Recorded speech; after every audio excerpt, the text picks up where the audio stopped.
Aldrin, or should we start? No, we can start. I see we have newly elected Chair Tammy Meltzer from Community Board 1. Congratulations, Tammy. And thank you for joining us.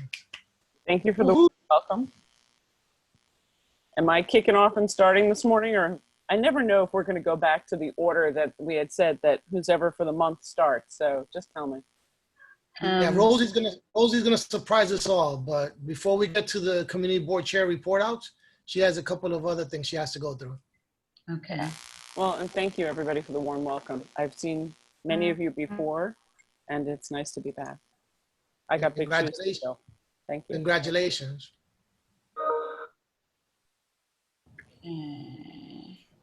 Or condolences, as the case may be. It was only, you said it sooner than I thought. It was only going to be a matter of minutes for someone to say that. Don't they say timing is everything, Mark? Aldrin, you had to know it was going to be me. Yeah, I had an idea. Lowell.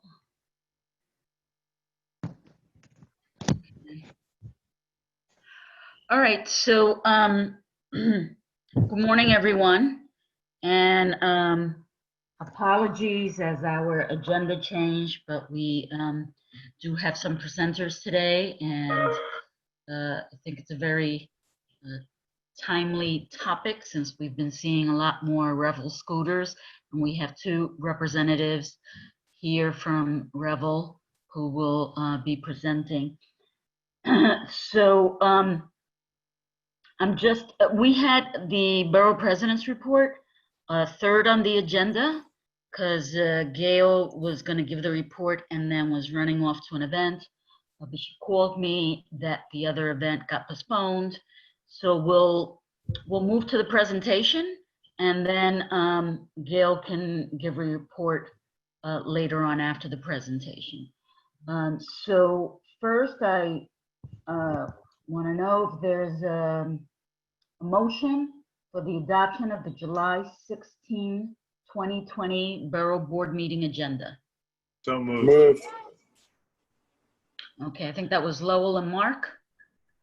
I'll second. Okay. Good morning, Vicky. Glad you got on. Okay. Is there a motion? I'm sorry, Rosie, I had trouble getting in. Yes, you're told. Is there a motion for the adoption of the July 19th Borough Board meeting minutes? So moved. Second. Okay. Okay, now I'm just gonna go through all the boards to make sure who is on. Tammy for CB1, you're on, and congratulations once again. Thank you very much, everybody. I saw Carter earlier. Carter Booth. Yes, I'm here. Michael Marino, first vice chair for CB3. Morning. Lowell Kern, chair for CB4. I'm here. Vicky Barbaro, you just joined us. I did, thank you. I'm not Kim McCall. I came in through her link, so. Kim is here. Well, you're not double gangers, but there are two Kim McCalls on Yes, this. that's right. I'm changing it right now. And Afia, you're on for CB6. Asibadi, thank you. Aldrin, does she need to unmute and actually say she's on for recording purposes? I'm here. Okay, great. Mark Diller, CB7. I'm here. Good morning. Okay.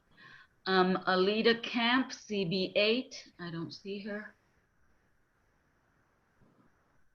Okay, they had a full board meeting last night. Maybe she's just a little late today. Barry Weinberg, or is anyone here representing CB9?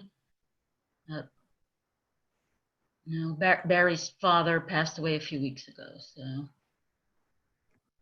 All right. Cecily Harris, CB10, I see you. Hi, good morning. Good morning. Nilsa Arama, CB11. There you go. And Ebenezer from, not Eleazar from CB 12. Okay, not on. All right. Rosie, there's a message in the chat from somebody from CB9, Dan Cohen. Oh, okay.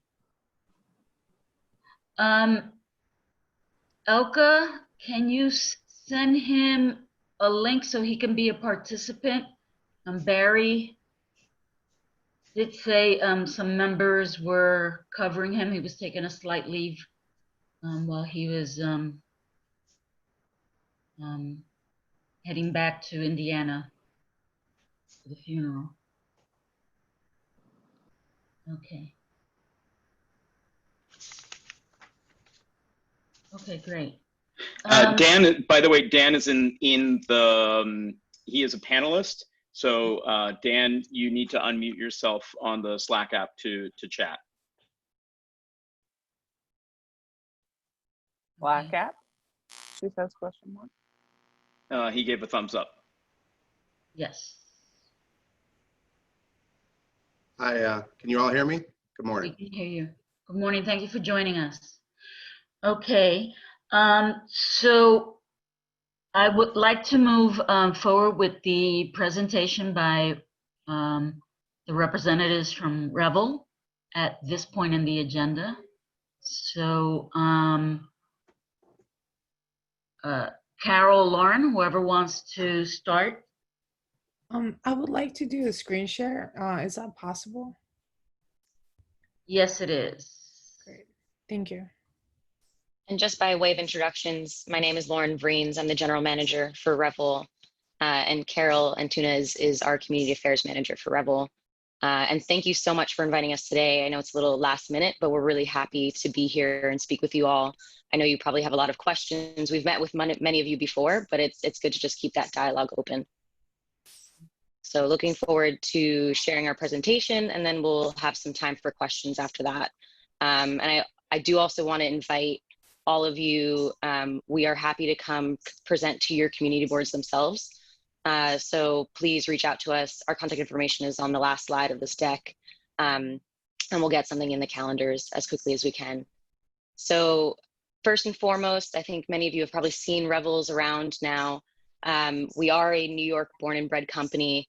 We've been around since 2018, started in Brooklyn, expanded to Brooklyn and Queens, and now we are in 4 boroughs. And the kind of genesis of our company was that we wanted to create something that made it easier to get around the city, not kind of fixed route transit, particularly in the outer boroughs, because you have subways kind of designed 100 years ago that are all going in one direction, but now you have job centers in lots of diverse places. People need that flexibility in how they get around. So just about the vehicle itself, a little bit of background here. They are street legal, so they are covered under the New York State DMV as a vehicle type, a motor vehicle. So all the rules and regulations and its safety requirements are governed under that statute. They operate and park in the street. So they are like a motor vehicle, like a car. They don't ride in bike lanes, highways, or sidewalks. They also park in kind of any legal parking spot, back wheel to the curb. Just kind of takes up about 3 feet of dead space. And so that's what we see a lot, is the kind of between cars taking up space that actually is useless for other purposes. And they are generally, the rides are generally cheaper than rideshare services. So we see them being a direct replacement for car trips. The average ride is about 3 to 5 miles. And that's also, 50% of all car trips in New York City are also in that range. And so we're not replacing bicycles or walking, we're replacing car trips. And just for kind of sake of comparison, a 15-minute ride comes out to about $6.25. So that is definitely more affordable than an Uber or a Lyft. And they are 100% electric, so they're not contributing to local air quality issues that you would see cars do. In order to drive Revel, there are a couple of requirements. So because it is a motor vehicle regulated under the DMV, it's absolutely required that you have a valid driver's license. And we have a system where when a user signs up, you download the app, they submit a photo of their driver's license, a selfie just to prove they're the person on the ID, credit card, and then we're able to validate that account. Each of the Revel comes with 2 DOT certified helmets, and those are in the back, and these follow all the rules mandated by New York State. And each ride, the really great thing about Revel, it comes with third-party liability insurance. So the second that you start a ride on Revel, you're fully covered under that liability insurance. The vehicles themselves do not go over 30 miles an hour, so they're able to keep up with the speed of traffic, but also just safe. Just a little note here, like the average speed that we actually see on the Revels is actually closer to 12.3 miles per hour. So it's really the speed that they're moving with in the street. How does it work? So it's an app-based system. So you go to your app store, you download the app, you go through the sign-up process, and this is what you will see. It's essentially a parking map. So what we refer to as our zone just lets you know where you can find legal street parking and where you can start and end your ride. It is a free floating system, so we don't have any docks, so we're not taking up more space kind of on the crowded streets of New York. So essentially, the blue dot that you see on the screen is just where you are located. So you can see that I'm here in Astoria. So next to me, there are a couple of black dots. When I click on it, you get information on the Revel itself. So the black dot here will tell you like the plate of the moped itself, how much of a distance walking it is to you, and what the range of that particular vehicle is. You're able to reserve that ride for 15 minutes completely free of charge, so that you're able to walk from your location to the closest Revel next to you. And then with parking, like Lauren mentioned, it's legal street parking, so no fire hydrants, no meter parking, tow zones. And we also want to make sure that we are parking legally within the 24-hour period for alternate sidewalls. So I want to talk a little bit about how we see our riders actually using Revel. And I touched on this a little bit already. So 65% of our riders in New York are using Revel to replace car share and personal car rides. Rather than moving their cars or paying for an Uber, they're using Revel. We see a lot of people, about 30% of rides starting or ending in job centers. And we definitely see an affinity for Revel in transportation deserts. So transportation deserts, if you're not familiar, are a neighborhood that is at least 15 minutes walk from a subway line. Revels can travel up to 60 miles, that's their range. And so, which is really good compared to other technologies out there. This allows users to explore areas of New York that are hard to reach. We see people go to Rockaway Beach, Coney Island for the day. And just to be clear, you can leave the zone, but you have to park your Revel, pause your ride, and then return it to the zone when you're done. So you can go and explore Coney Island, City Island, but you have to return it to the zone when you're done. And I'll show a map later on that kind of shows kind of the trips we're seeing. And we're seeing about 80% of our rides these days are solo. You can have a passenger on the back as long as they're above the age of 18. And this has led to kind of an explosion in usage that we've seen over the last couple of months, as it is a socially distant way to travel. So people are definitely gravitating towards it as a means to get around, as you can see in this New York Post kind of article.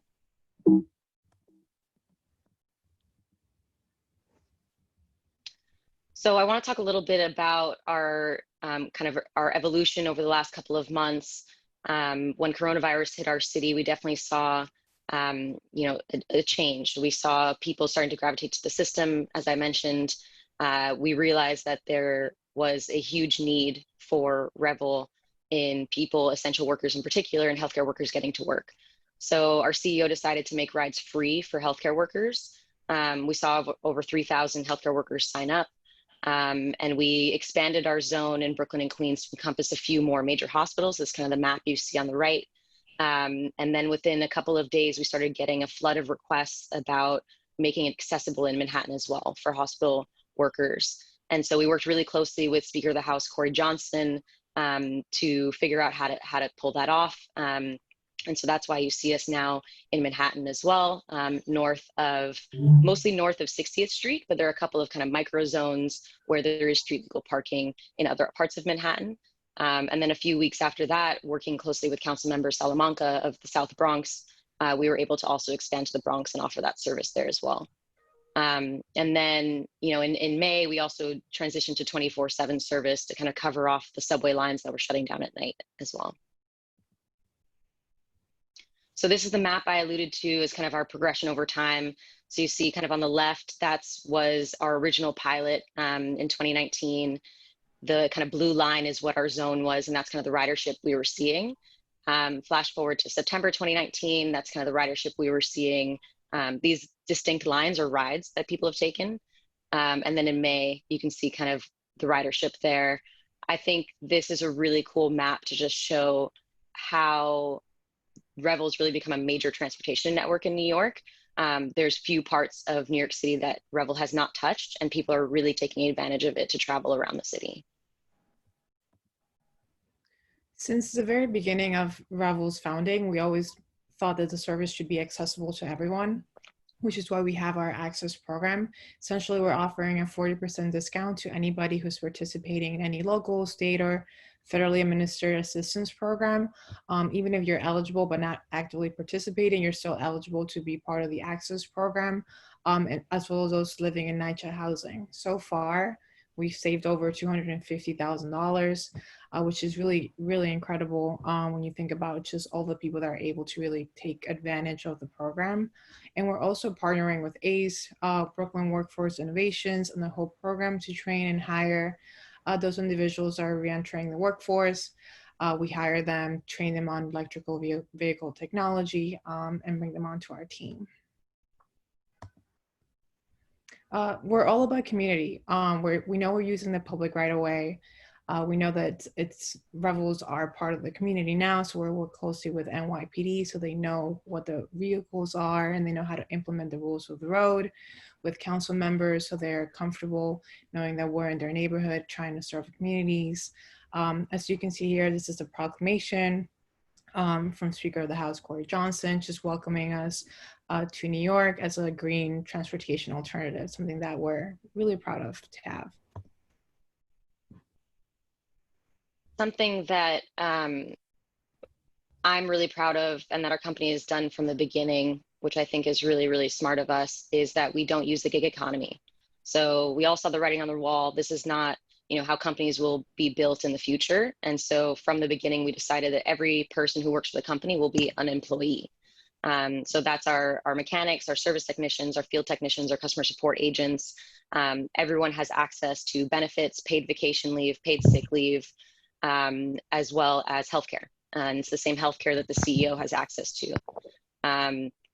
We also have, we're very proactive in responding to community complaints, which is part of the reason why we like talking to groups like this. We love going to community boards. We want you to have an avenue to complain because we want to fix it. And so there's a phone number on every Revel. We're really proactive about handing out our email address. There's an email, which is on the last slide, in case you want to write it down, safety@gorevel.com. If you see someone riding recklessly, violating the rules, you can submit, the date, time, and location to us. And if you have photos, that's great. If you have license plate, that's great. But either way, we can fix the problem. We suspend them. If there's a parking issue, we'll be there within 45 minutes to an hour to fix the problem as well. And safety. We're using the public right away. It's not only about the safety of our users, but also pedestrians. So the first thing that we did, we didn't have to, but we included 2 helmets in the back. So a smaller one and a bigger one. Everyone who's riding a Revel is absolutely required to use the helmets. Because of the explosion of new users that we've had, we know there's been some bad actors on the street, but we just actually updated our in-app messaging, which now lets users know, like, hey, you must wear your helmet, it's the law. We offer lessons out of our Gowanus HQ 7 days a week, and we also have pop-up lessons throughout different neighborhoods, especially throughout the summer as the weather is nicer and people want to ride, but might be a little shy, like if they've only been on a bicycle before. So we do lessons.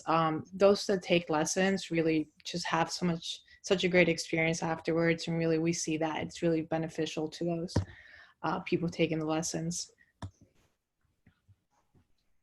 So I'm sure a lot of you have seen, as Carol mentioned, kind of some bad actors on the street. So we are fully aware of this problem and we're doing everything we can to address it. So I want to talk about some of the things we've been doing the last couple of weeks.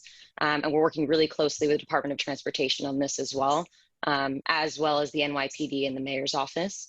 So one side of this is educating new riders. So as Carol mentioned, there's been an explosion of new riders. And so we want to make sure they're familiar with the rules. We want them to understand this is not an e-bike, it's not a scooter, it is a moped, it is a motor vehicle. And so we have a new lessons and how-to video that makes it very accessible for people. We also have in-app safety messages that are cycled through to each user. So every time you open the app, you get another safety message. Helmets are required, parks are forbidden, and we're really pushing that messaging. We've posted now a safety page on the website focused on that.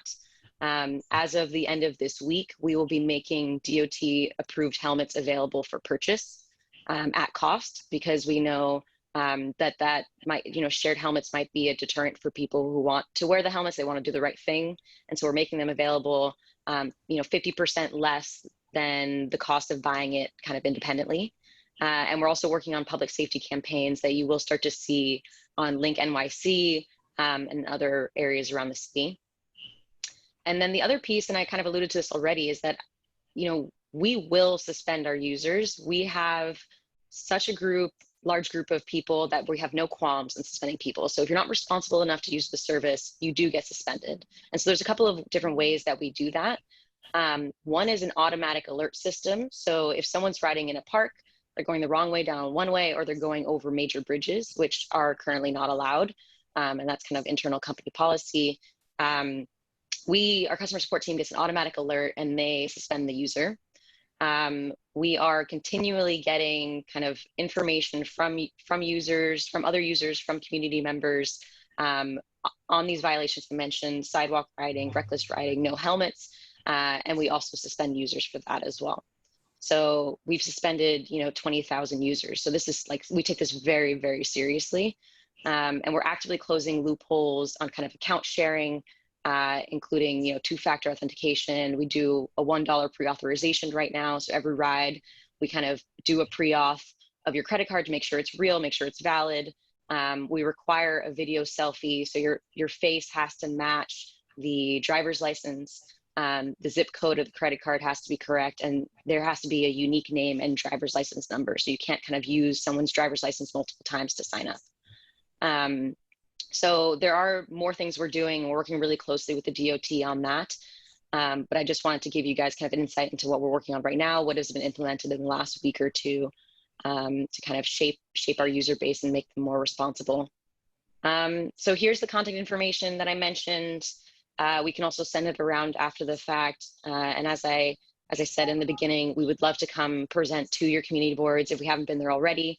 And if we have been there already, we're happy to come back. Just as people get more familiar with the service, they might have more questions. So we will pause there. I see there's quite a few questions in the chat. So we can answer those, or do we want to do live questions? I'll answer some of them because they're quick, easy answers. From CB6. We also do live questions too from Borough Community Board chairs. So after you go through the questions, then we can take some live ones. Okay, definitely.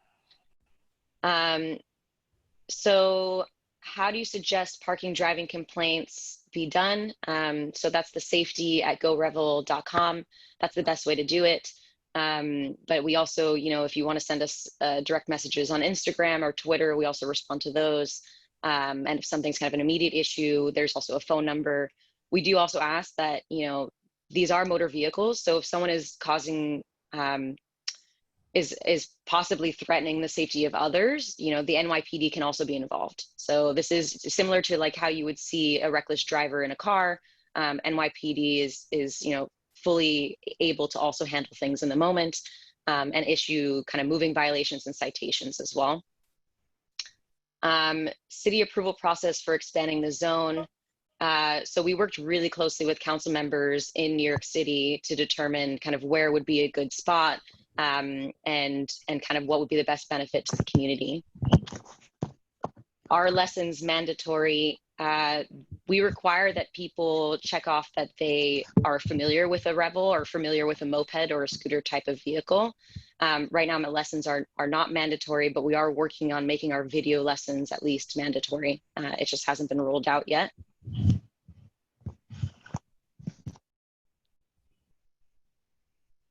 Okay, so then this is a question about CB1 and what kind of enforcement Revel can do for people violating the rules. So one thing about parking, because I see some of this question is about parking, people parking at fire hydrants for no standing zones. Any ticket that a user gets within 24 hours of ending their ride goes directly to that user. So they're penalized for that. If it gets towed, that tow cost goes back to them as well. And so there is definitely repercussions for that. And we're seeing users learn over time the rules, sharing that with their friends, that sort of thing. We also, what was I going to say?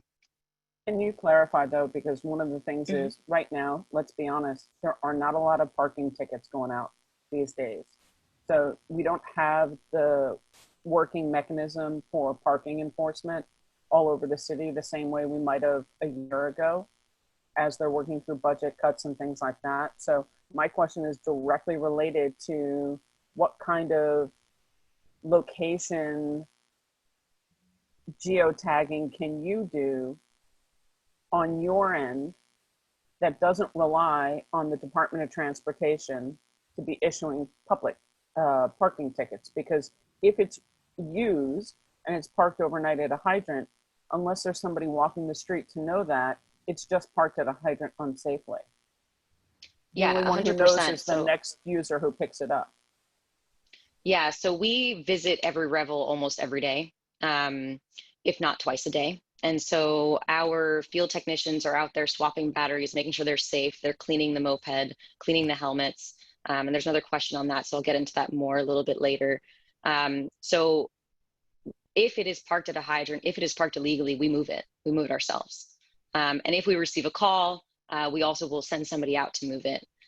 We do also, if there is kind of a recurring problem in one of your neighborhoods, like an area where there is no parking, please let us know, because we can actually cut that out of the parking map, make it so that people cannot end their ride in that area. And so over time, pretty much every couple of weeks, we're actually progressively kind of cutting out particular streets that are problematic, so that people can't end their rides there. So you'll see in most of Manhattan, the major avenues are blocked off because there's a lot of traffic. There's typically no good parking. It's all metered. And so people cannot end their rides there. But we do want to hear from you. If there's a particular area in your neighborhood, please let us know. We will cut it out.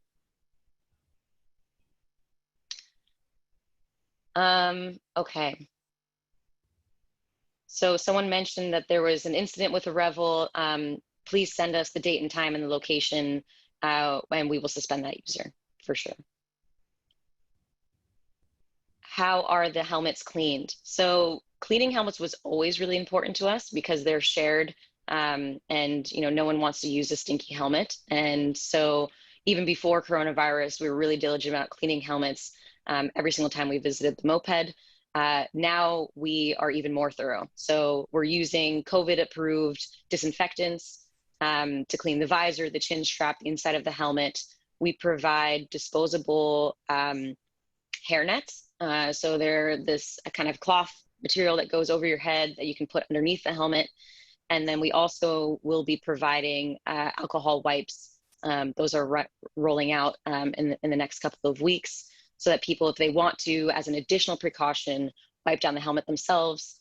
And then we also disinfect all the high-touch surfaces of the moped as well. So the handlebars, the helmet case button, the seat, and that sort of thing.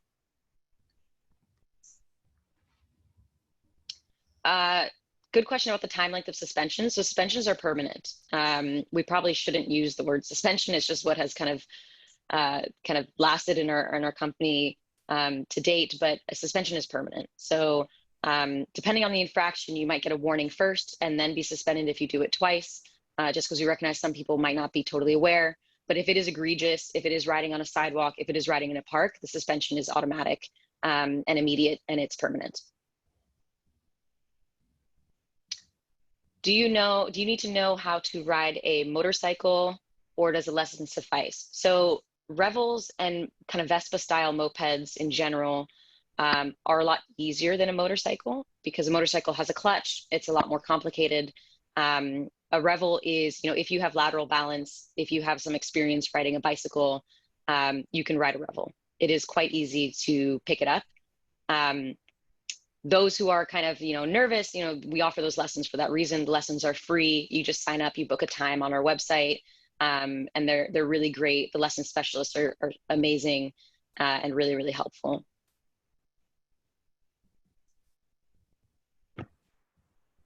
We got a nice comment from someone saying that they love Revel. It's such a great idea. I'm glad that it's reducing the number of private vehicles and ride-hail usages. Question on the speed limit. Speed limit on some New York City highways is higher than Revel's 29 miles per hour. For user safety, are users prohibited from using those higher speed limit highways? Yes. So Revel is intended just for streets, for local streets. So they're not allowed on, the BQE or the FDR. They just don't go fast enough. So they are banned from highways. Can you comment on the increased injuries being reported from Revel users? Article in the Post last week that many have read about this topic. So I understand that that was an article about the Bronx in particular, and an increase in kind of injuries possibly seen. And so I want to kind of talk about what we've seen in our data itself. So last year, we had almost 1 million rides. And only 3 of those were incidents where bones were broken.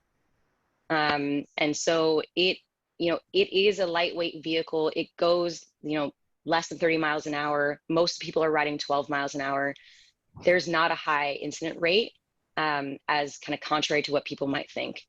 There is a study coming out that the NYU has done on Revel as a transportation mode, and that should be coming out in the next couple of weeks.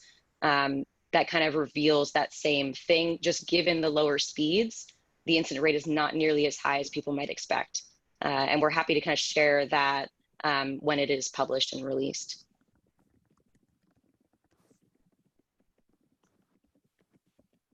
How many Revels are on the road, and how large is the team of people going out twice a day? Are they able to get to every unit twice a day? So we have about 3,000 Revels on the road at any given time. Our goal is to have a Revel within a 3 to 5 minute walk of every user that would need them within the zone.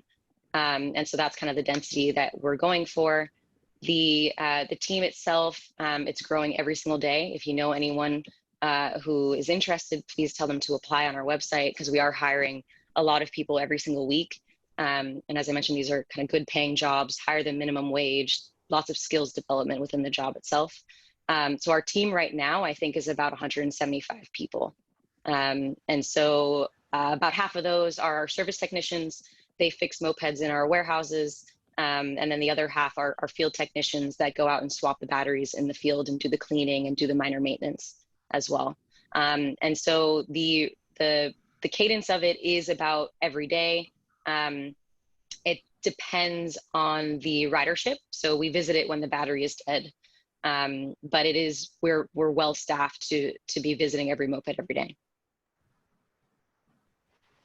The lessons right now are being offered in Gowanus, but we also are doing pop-ups. So I don't know, Carol, if you know the locations of some of the pop-ups, but I know later on this month, we're going to be doing something with Councilmember Cornegie in Bed-Stuy. And I know we're gearing up to do some lessons as well in the Bronx and in Manhattan. And we're happy to kind of share after the fact, after this meeting, some of the locations that are planned for kind of pop-up lessons. So we also have some in Williamsburg, Dumbo, I believe. Like, we're constantly adding new neighborhoods so we can follow up with a full list.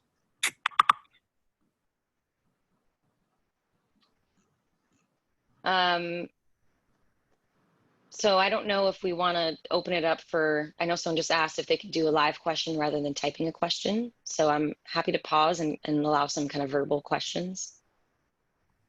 We do see some questions from a couple of our chairs. Mark and Alita, if you have questions, you can go ahead and ask them now. Thanks. I did start to put them into the chat because that seemed to be the way we were going. I have concerns and I have questions. The questions were include that when you came, so thank you for coming to CB7 on our transportation committee. That was, I think, in May. And we appreciate your coming, although it was after your approval had already been granted. And one of the things that we expressed at that time, and I continue to believe, in fact, everything that I've seen since reinforces my belief that community boards should have been consulted before any approval was given, because we correctly predicted the problems that we are now seeing on the street. I am deeply concerned about a complaint-driven system. And the additional information you gave today that the NYPD can also be involved. This is an era in which we're looking to reduce the involvement of the NYPD in a number of enforcement actions. And so adding them to the mix is, I believe, a step in the wrong direction. My very serious concern, however, is trying to capture and have citizens and residents who are affected by the abuse of your system be the ones who are responsible for policing it, is adding a burden to the folks who are going to be negatively impacted that I find problematic. I also am very concerned about crash data, not just those that involve broken bones, although as somebody who recently broke a bone on a bikeway, I am sympathetic. So I'm deeply concerned about a complaint-driven system in an area in which this is where it is almost impossible to capture the information necessary in order to make an effective complaint. I'm also concerned about, I'm also deeply concerned about competition with the subway. And a couple of your introductory remarks made it clear that that was part of your business model. And at a time in which we need our subway to be rebounding and to be the lifeline that it has to be for workers, that competition with the subway is and I believe your statistics said that 65% of your rides are replacing private car rides, whether they be individual cars or for-hire vehicles, which means that 35% is replacing mass transit in one sense or another. And that is, I believe, something that we need to be concerned about as a community and as a borough. So for all of those reasons, I would like to see systemic changes to the way in which this is being rolled out. The final point I'll make is that when you came to us, you mentioned that the selling point or the convincing point for the rather quick approval to expand into Manhattan related to the need for essential workers to access their places of employment, especially hospitals and so forth. A laudable goal. I hate to burden you with anecdotes, but I've never seen anybody who appears to be in medical garb on a Revel. I've yet to see somebody wearing a helmet, by the way, too, but that's just anecdotal. So I wonder if you have any statistics about healthcare workers and other essential workers being among those that are using your service in Manhattan, because this is the Manhattan Borough Board, and whether that offer has translated into usage. So there's safety concerns there, there's process concerns there, and then there is penetration to the required market concerns there, all of which I would like to hear more about, and also hear from my colleagues on the Borough Board about their experiences as well. Thank you for for entertaining a long question and comment. Yeah, thanks, Mark. I want to talk first about the subway and mass transit. So it's not exactly as simple to say that 35% of the respondents are using Revel to replace mass transit. We're actually seeing people make trips that they wouldn't be making at all. So it's not just, oh, I would have taken the subway to this. It's, I wouldn't have gone to this neighborhood at all because it's so inconvenient to get to. And so Mass transit is a lifeblood in this city. 100% agree. There, before coronavirus, 5 million people a day were riding mass transit. Revel is a drop in the bucket compared to that. There's no way that we would ever replace mass transit. What we are doing is helping those who are in transit deserts or when subway lines are unreliable get to their destination. So as a company, we are 100% supportive of mass transit and hope that it does make a rebound, because there's no way New York can survive without the subway working. Revel is, not even close. We're talking about 5 million riders and 3,000 Revels. So it's just not even going to, I think in my mind, going to impact it. The other piece I wanted to talk about was you asked for crash data, and I apologize that we did not send that to you.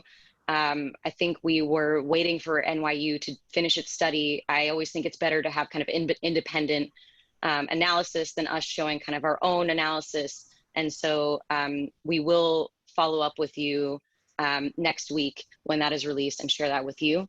And that has all the information in there that you'd want to see, I think, on crash data, accidents, demographics of our usership, recommendations from NYU and how we can make the system safer. And so we will share that with you. And about accidents in particular and the burden kind of on communities to report, our 175 employees, 250 if you count kind of our HQ employees as well, are constantly reporting bad behavior too. So we're out in the streets of New York. We're touching every single borough but Staten Island. And we are reporting more things probably than even community members are. So we're on top of it ourselves. I just wanted to make it accessible to community members that if they are frustrated, if they see a problem, they have a venue to complain. Because if you call 411, 311, you might not get a response. You might not see any response for hours, if not days, even if you call the NYPD. But if you call Revel and there's an issue, we will act as quickly as we can, oftentimes within an hour. And that's the commitment we've made to this city. We don't want to be a menace. We want to be seamlessly integrated into the city. We don't view ourselves as disruptive. Mopeds as a transportation form, there's before we even launched, there were already 9,000 mopeds, registered in the state of New York. It is kind of an existing transportation mode. We've just kind of made it available to more people. And I think sales of, similar to bikes, sales of, Vespas and other mopeds and scooters have been skyrocketing anyway in this kind of time frame. So, yeah, there's definitely things we need to work on, and that's why we want to open this dialogue. And helmet use in particular is one of those things. So I don't know, Carol, if you kind of want to talk about some of our thoughts on helmet usage and our safety initiatives. Yeah, so aside from the in-app messaging that we've rolled out in the last couple of weeks, we're also working on creating some sort of like a street team that will be going to different neighborhoods throughout the city so that we can actively talk to community members about the service, who we are, and just really reinforce like the safety rules and make sure that we're curbing some of that behavior. So we definitely want to have an active presence in neighborhoods, and we're working out that plan right now. And that will be implemented in the next 2 to 3 weeks or so. We have some other questions. I'll yield the floor 1 second, but I just want to observe that there were no transit deserts on the Upper West Side, and or I believe in any of the areas that you serve in Manhattan. I'll yield. Thank you, Aldrin. Okay. We're going to take questions in this orders from hands raised. Alita Camp, Michael Marino, Lowell Kern, and Tammy Meltzer, in that order. Okay, Alita? Thank you, Rosie. So to the Revel people, and I'm terrible with names, thank you for coming to CBA, but as Mark pointed out, it was after you were already well established in Manhattan. And I've seen Revel users not follow any of the laws, turning right on red, going the wrong direction up an avenue. There are a lot of elderly people, a lot of people with kids, and no one should be subjected to that. I think you had mentioned when you came to CBA that you have a way of determining what people are doing, where people are. And I'm wondering, what does it take to suspend somebody? If I just write it down and call you or email you with the information, is that enough to suspend someone?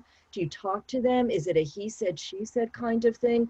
What do you look at? And you need better, some kind of enforcement, something that's different than calling the cops, because seeing someone make a right turn on a red light against traffic is not, the cops would never be there, even if it were something that someone wanted to do. So as Mark pointed out and people in the chat, it really creates a dangerous situation.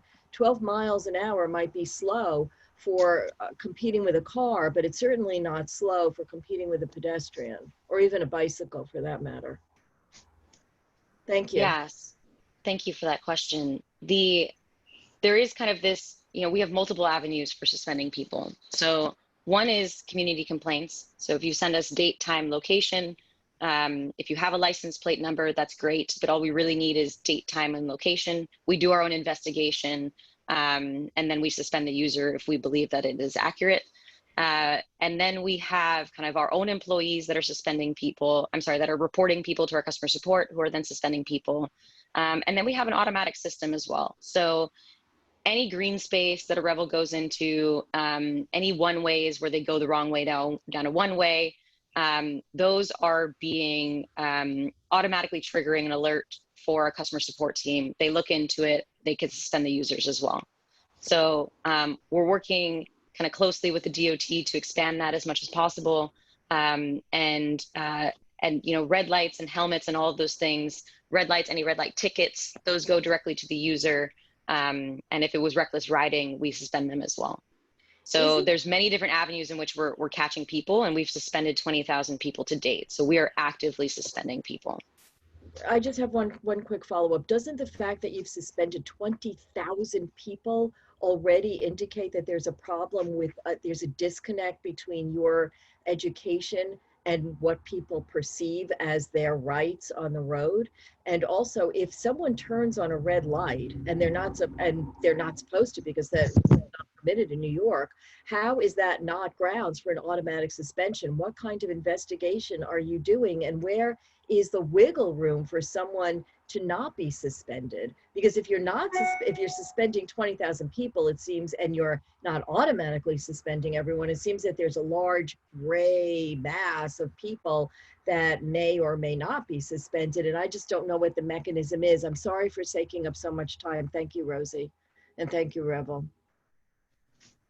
Yeah, of course. So, it's a combination of just like a lot of new users not really sure what the rules are. They see e-bikes, they see illegal mopeds, they see them all breaking the rules, particularly kind of in Inwood and Washington Heights.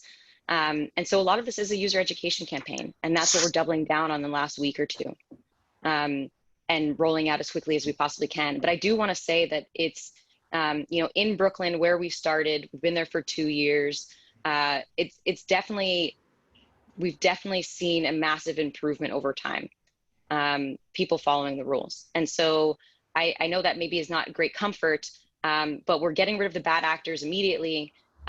They tell their friends, they don't want to lose access. They don't want to lose the privileges to ride the service, and behavior improves.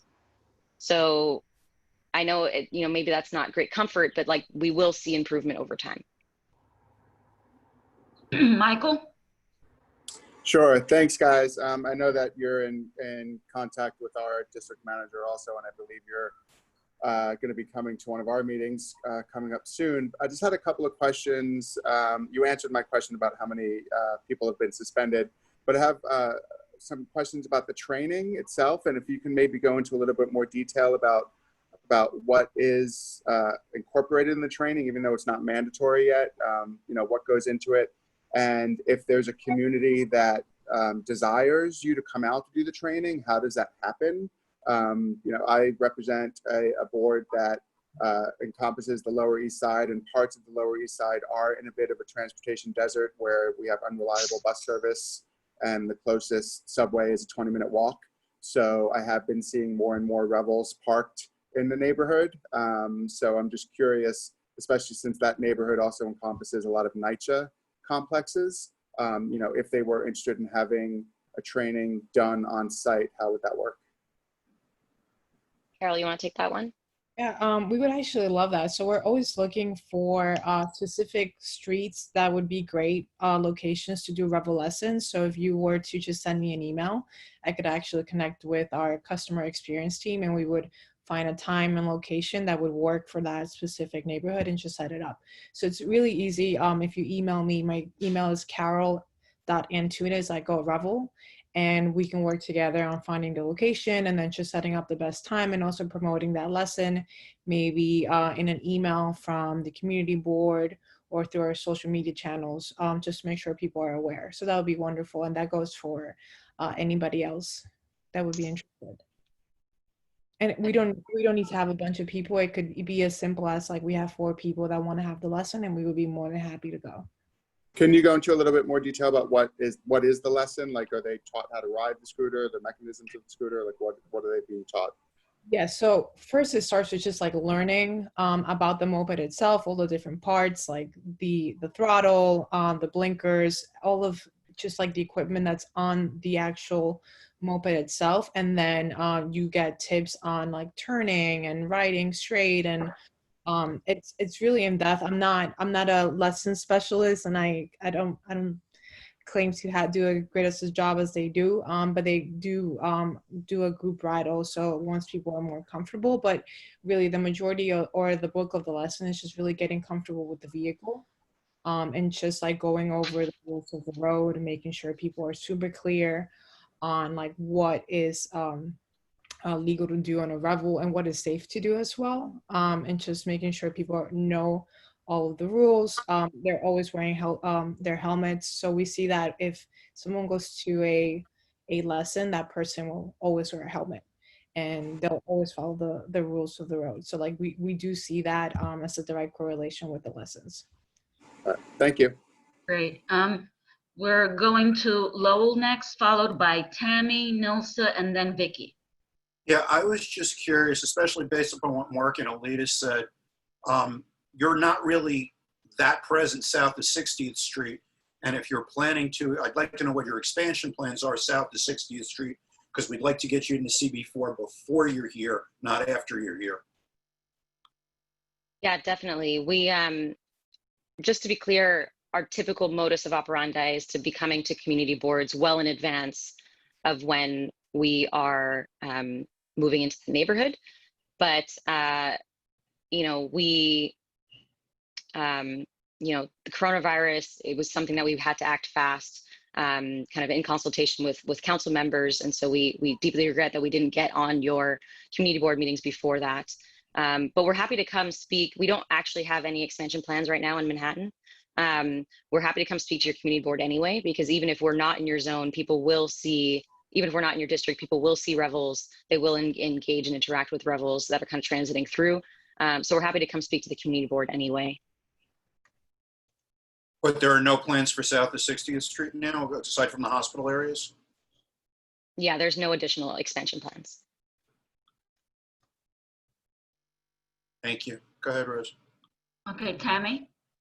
So I may take a little bit of an exception with this because CB1 has seen an expansion and establishment of Revel, and you have not come to us. It started a couple months ago, and we've been virtual with everybody. So we'd love you to come to CB1 and talk to us.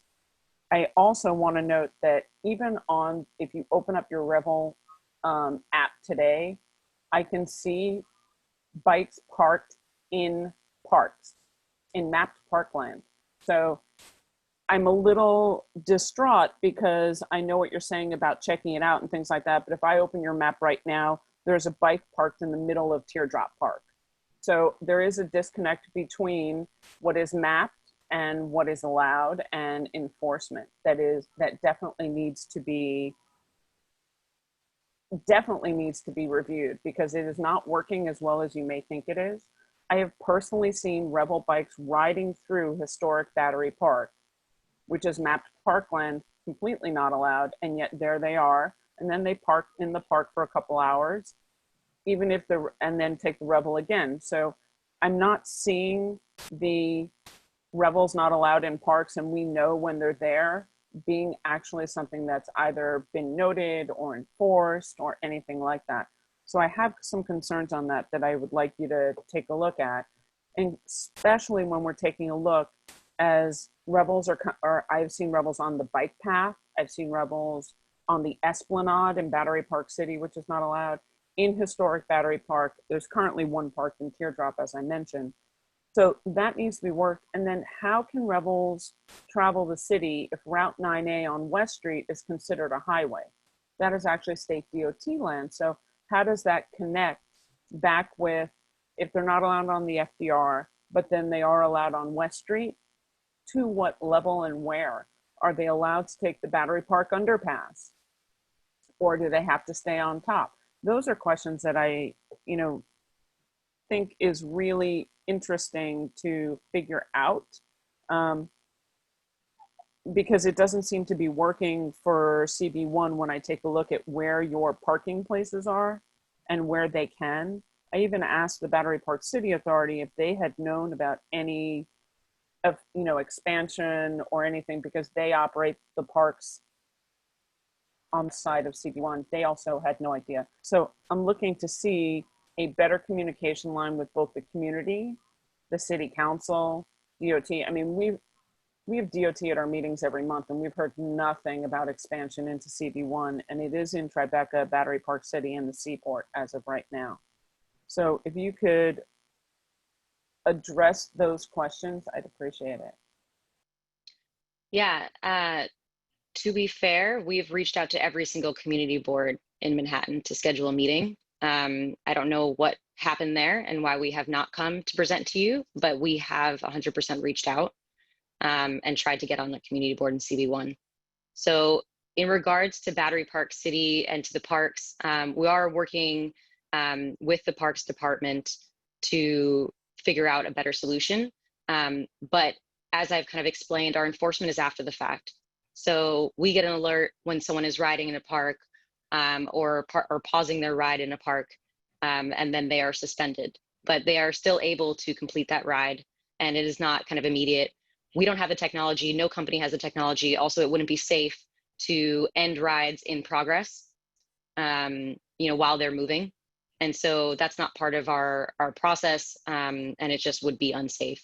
But recognizing that you are pointing out kind of some issues in that park in particular, we'd love to meet with Battery Park, the parks department there, and talk about some ways. We've done that in parks across the city. And so we're definitely open for that conversation, including possibly stationing people there to report people and to educate people. Okay, Nilsa? Thank you very much. Hello, everyone. I just have a few quick questions, and I'm seeing questions in the chat that sort of echo my own. The first question that I have, in terms of expansion in CB11, when Revel was brought in, how was the decisions made where to allow these mopeds to park? The reason I say that, and who was consulted here, the reason I say is because East Harlem in particular on 106th Street, especially in the summertime, we have a lot of motorcycles and a lot of issues. So I'm just wondering if there was any conversations with our local police departments in terms of complaints that may impact Revel use. I will tell you that I personally have seen Revel on bike lanes. I've actually seen, it looks like younger people riding Revel, which leads me to a question that someone raised on the chat. How do you go about ensuring that the person who's giving their driver's license and their documentation is the one that's actually using Revel? Because those are concerns to me. I've even actually seen Revel going in the opposite direction of oncoming traffic. And so, this is a timely conversation, and I was glad that you're here, because those are, I have a lot of questions, but in the interest of time, I'm not going to go into it, and I'm sure my other colleagues here will have additional questions. But in terms of enforcement, and why aren't lessons mandatory? If you are requesting a driver's license, and for me to get my driver's license, I have to take a test.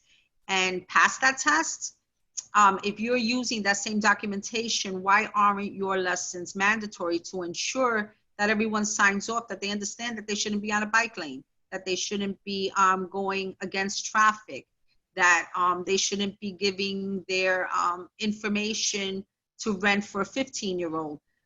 Like I said, you know, I have concerns. While I understand, we definitely don't have a transportation desert in the Upper East Side. If anything, we have lots of stuff and more stuff going on. And so this is another additional input into a mix that sometimes can be problematic for us based on motorcycles and bikes and congestion. So if you could just touch on those things, I would be really happy. Thank you so much. Yeah, definitely. Lots of topics there. Bike lanes are a huge problem that we are well aware of, that we're working on trying to solve. A big part of that is user education. People don't understand that these are, some people seem to not understand that these are motor vehicles, but our education campaigns, I think, are going to have a big impact on that. Link NYC ads, as well as all the in-app notifications that we're doing. Lessons being mandatory, we are working on that. That is something that we do want to do. It's just a technological challenge right now. So we are working on that. And in terms of the kind of account sharing issue that you mentioned, that is all the things that we've recently implemented to try and prevent that. So that's the $1 pre-authorization on the credit card. That's the selfie having to match the driver's license. That is the two-factor authentication. So that means you can't be logged in to the app on multiple phones. You can't have one driver's license have multiple accounts. The name has to be unique. And so there's a lot that we're doing there to try and prevent kind of account sharing and fraud. So in terms of just a quick follow-up. So I rent the Revel for someone else, and you're doing all this. When I get off the Revel, do I sign off somehow from the Revel that shows that the person who's actually leaving that was the person who wrote it? So for instance, I can do everything you say, right? If I'm understanding correctly, and potentially hand it off to someone. Is that not correct? And the person that gets off the bike and leaves it, whether they're not supposed to, in a park line or anything like that, what is the exit strategy when someone gets off? Is there that they do like another selfie that they just got off, or, you know, a fingerprint check? I don't know. I'm just throwing stuff out there, because on the front end, you can do a lot of things, but how do you substantiate that the person who actually wrote the bike is the person that gave you all that information at the beginning? And so if that's not something that has been considered, I would suggest that thought leaders think about that, because I think that there are always ways around things. And I'd rather us think ahead rather than always thinking from behind. Thank you so much.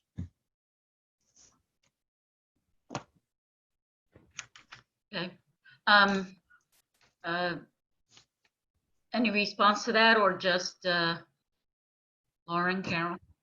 Yeah, I mean, this is something that we're meeting with the DOT, NYPD, and the mayor's office on. It is something that we're trying to resolve. Okay. We're going to go to Vicky, and then Asia, and then Alita. Good morning. I had some questions that have been answered, so I raised my hand again because this is a comment. I just double checked with our district manager, and we have not been contacted at CB5. And my other comment is just how frustrating this is, that we have done, all of us, all of the community boards have done so much work with DOT on weighing in on e-bikes and electronic, all of that. And here we've heard nothing, not through DOT, not through any other means.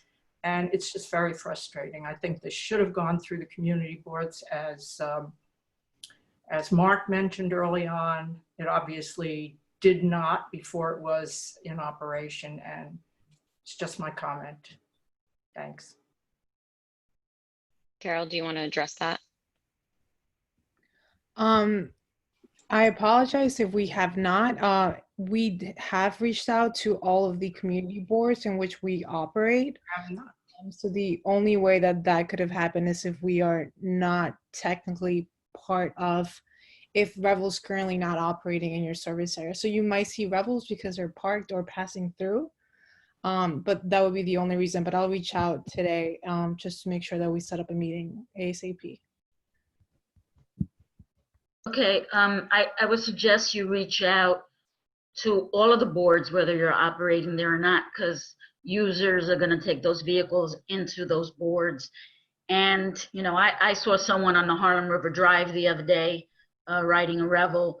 So, you know, clearly people are not paying attention or disregarding the law and your rules. So I think the more you can advance some of these issues by having conversations with the community boards, I think it will go a long way. So thank you. We're going to move on to Asia from CB6. Thanks so much, guys. I really appreciate you coming out because I did have some questions. CB6 houses NYU and Bellevue, so we definitely have some of the healthcare workers utilizing it. I've seen it around. My question really just was brief. I know you banned 20,000 users. How much total users do you have? And has that increased this year? Like, do you have a sense of like sort of what your 2019 numbers are and what your 2020 numbers are, just to get a sense of total users? Yeah, we have hundreds of thousands of users now. In the last 2 months, we had more people sign up for the service than in all of 2019. So it is pretty significant. It is very popular in Manhattan, and you know, I know there are issues, but we're definitely seeing this become a part of the fabric of how people get around in New York City. Yeah, and then just one comment. I have a friend who used it, loved it, but I think it's under 18 is not allowed, and her daughter was on it. So my advice is when you do some of the Link NYC ads, please make sure you encourage people around safety issues on that, just because I do think that, you know, it's something that people may not think of or think about all the other issues, and I think that that's just something to keep in mind. Yeah, definitely. Okay. Alita? Thanks, Rosie. So I'm not an expert in this, but I just jotted down some ideas of ways that you might be able to combat some of the issues, the significant issues that my colleagues have referred to. So for parks, if there's something that works for dogs, invisible fence, when a Revel goes into a park or a restricted area, you know, and the bike can't be started, I'm sorry, the Revel can't be started again without someone coming to unlock it.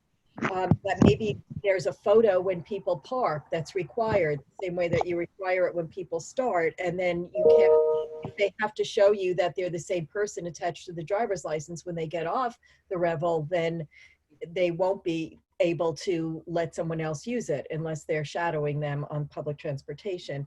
And positive reinforcement could go a long way, so people about whom there's no complaint, not even whether you would judge it right or wrong, but just no complaint, get some kind of discount or something so that people are encouraged to do the right thing.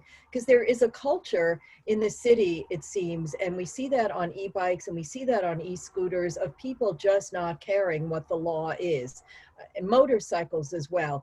And so all of your education in the world without actual enforcement or negative reinforcement or positive reinforcement are just not necessarily going to change. And the more congested the streets become, the more people feel that they either need to or can get away with things. So I don't know, those are just some ideas, but you need to, and I know it sounds like you're working really hard, but again, from what people are saying, there's a disconnect between your goal and the reality of it. So thank you very much for the time. Thanks, Rosie. Thanks for those suggestions. Thank you. Carter Booth had his hand raised. Carter? I don't think I had my hand raised, but I do have a question. Since you did call on me, if any of your operators receive moving violations, for example, not wearing a helmet, not having appropriate eyewear, you know, running red lights, improper lane shifting, whatever, do you guys ask that be reported to you, or is that something that you guys keep track of, or, you know, what? What do you Yeah. guys do to ensure that your operators are, following the laws? Yeah, we have good relationships with all of the precincts in our operating area, and so they'll often report back to us. Hey, we gave so and so user a moving violation, and then we will suspend them on our side. Are they allowed to just tell you that they gave somebody a moving violation? I mean, is that something that they can report to you? Yeah, Yes, it's like with a rental car. It's a very similar process.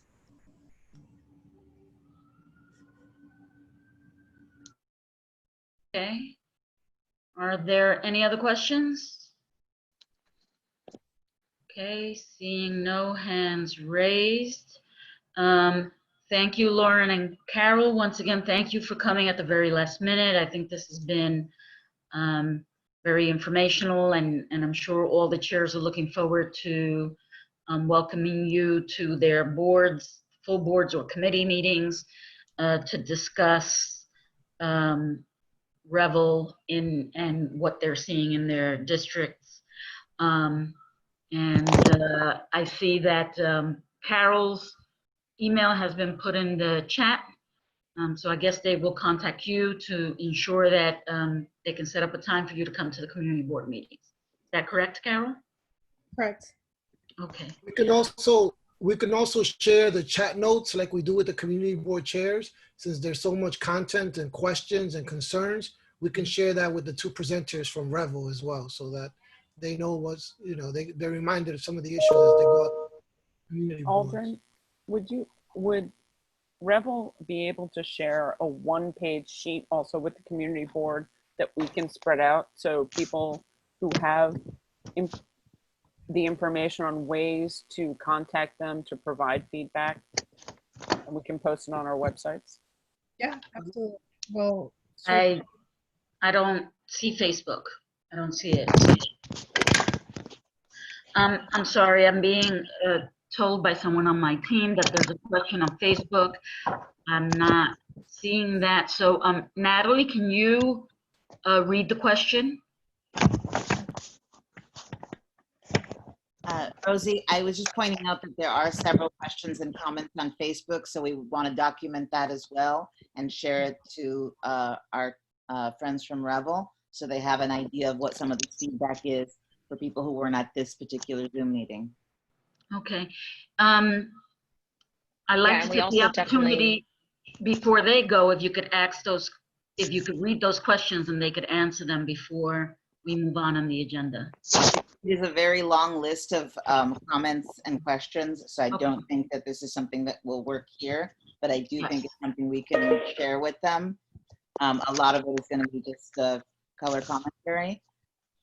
So I think I'd rather leave it to the communications team to download that somehow and convey it. Understood. So we'll get those comments and questions to you. And one of the things I'm interested in is if you can get us information on your users broken down by boroughs and even broken down by the community boards in Manhattan, and any crash data that you may have for the borough of Manhattan. And if it could be broken down by community board, that would also, in Manhattan, that would also be helpful. But I'll send you all that as a follow-up. And once again, we want to thank you for making yourselves available. Is it possible to share your PowerPoint with us so we could send it with our minutes to the chairs when we draft our minutes? Yes, definitely. And also the offers is available if anyone wants to do a follow-up meeting, a one-on-one meeting. You have more questions that didn't get answered, please reach out to Carol and we'll set something up, as well as coming to present to the community boards, transportation committees, or the larger group as well. Thank you so much for having us. I really appreciate the opportunity to speak. Thank you. Thank you. So we're going to move on to the next part of the agenda. We've been joined by our borough president, Gail Brewer. So we're going to move on to the borough president's report, but I also want to mention that we've been joined by Barry Weinberg, chair of CB 9, and I saw Eleazar was on before. I don't see him now. Chair of CB12 was on at some point. Madam Borough President. But Rosie, why don't you go ahead and do the community boards first? That's fine with me. I'm in no rush. Okay. So what I'd like to do at this point is go to the CB5 presentation on the resolution on youth programs for the summer, since that was sent last week with the minutes. So I'd like to move on to that to have that discussion. Kim, are you going to be making that presentation? Yeah, fantastic. Thank you so much for elevating the importance and the need of prioritizing youth programs this summer. And I'm really grateful to the Borough President for your attention to this. So a little bit about where we are. You know, I am just so worried about our kids. You know, an entire generation of children is already at risk of being left behind due to longstanding systemic inequities in education, health, and community services. And that has been even further exacerbated by the pandemic. Kids have been both out of school and isolated for months, and this is just contributing to an ever-widening achievement gap. And we know that summer youth programs can help. They not only keep kids engaged, but they provide vital supports to children and their families, like combating learning loss, building resilience and social and emotional health, and helping families access food and economic assistance. We also know that it's proven that investment in summer youth programs like organized activities and workforce opportunities can prevent and eliminate violence in the community and improve overall well-being. So while we applaud the reinstatement of some summer youth programs in the recently revised budget, like the Summer Youth Employment Program, and thank you to so many of our fellow board members who have advocated for that, we also note that only 60% of that funding and capacity was restored, and that, you know, an estimated over 100,000 kids remain underserved.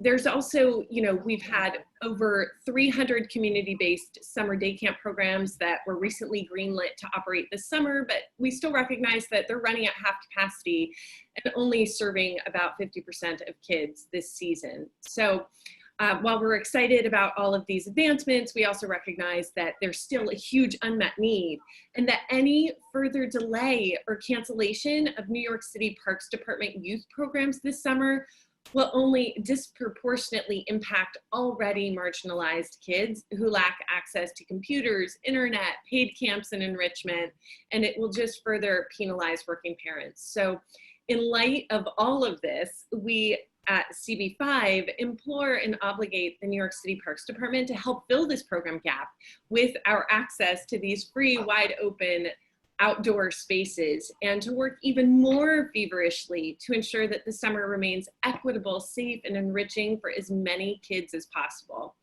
So we insist that the New York City Parks Department provide robust post-COVID opportunities and create these safe spaces for kids to learn, grow, heal, and belong this summer.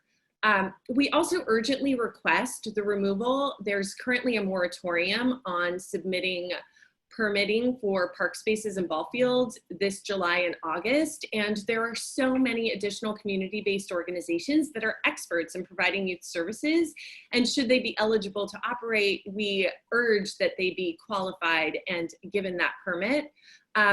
And finally, just another note, you know, free isn't always free, so we really, you know, urge the New York City Parks Department to think about removing all the structural barriers that still exist to equitable participation in summer youth programs, things like just being aware, having accessibility to, you know, sustenance during equipment required, all of those things. So, you know, I'm really grateful that this has been elevated today. Our youngest neighbors really, really need us, and we invite you to join Community Board in 5 in our urgent appeal to Commissioner Silver to really prioritize youth programs this summer.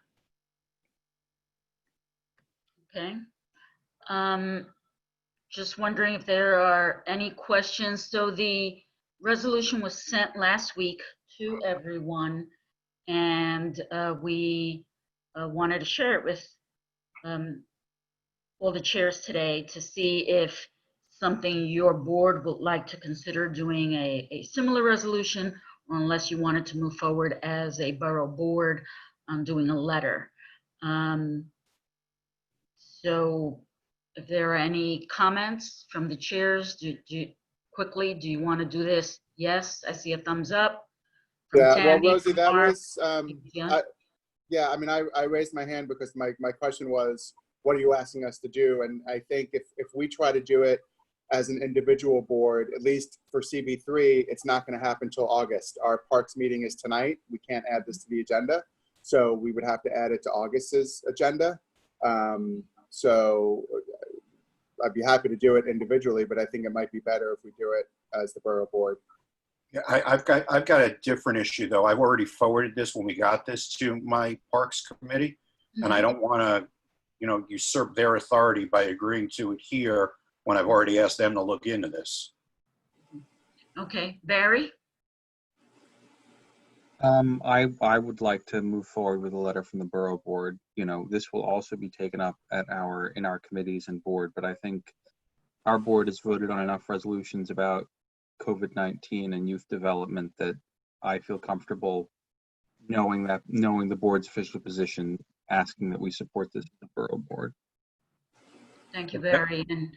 Barry, I don't disagree with you and on what our board has done. I just don't feel, comfortable stepping on my my committee's toes, so to speak. Understand. Okay. Barry, on behalf of everyone in the Manhattan Borough President's Office, extending our condolences to you on the loss of your father. We have enough thumbs up that I'm going to draft a letter, and Lowell, I will also send it to, you could send it, or I could send it as well to your committee chair. That doesn't preclude the actual committees from moving forward on it. Understood. So, Rosie, send it to me. I'll send it on to Jeffrey and who wants to do. Okay. And Rosie, just a quick question. I mean, this is very timely, right? I mean, this needs to correct happen now, right? Otherwise, it's a moot point. So right, we're in the middle of the summer, so we'll get that out to you. If not tomorrow, by the beginning of next week on Monday, and then hopefully we can have everyone sign on. Okay, great. Just briefly, it is 11:30. So there were 3 other resos that I sent last night when we weren't sure that we were going to have representatives from Revel or anyone making a presentation. And so I don't want to get into conversations about them so that we can get through the rest of the agenda. But it is resolutions that I think are valuable to all of Manhattan.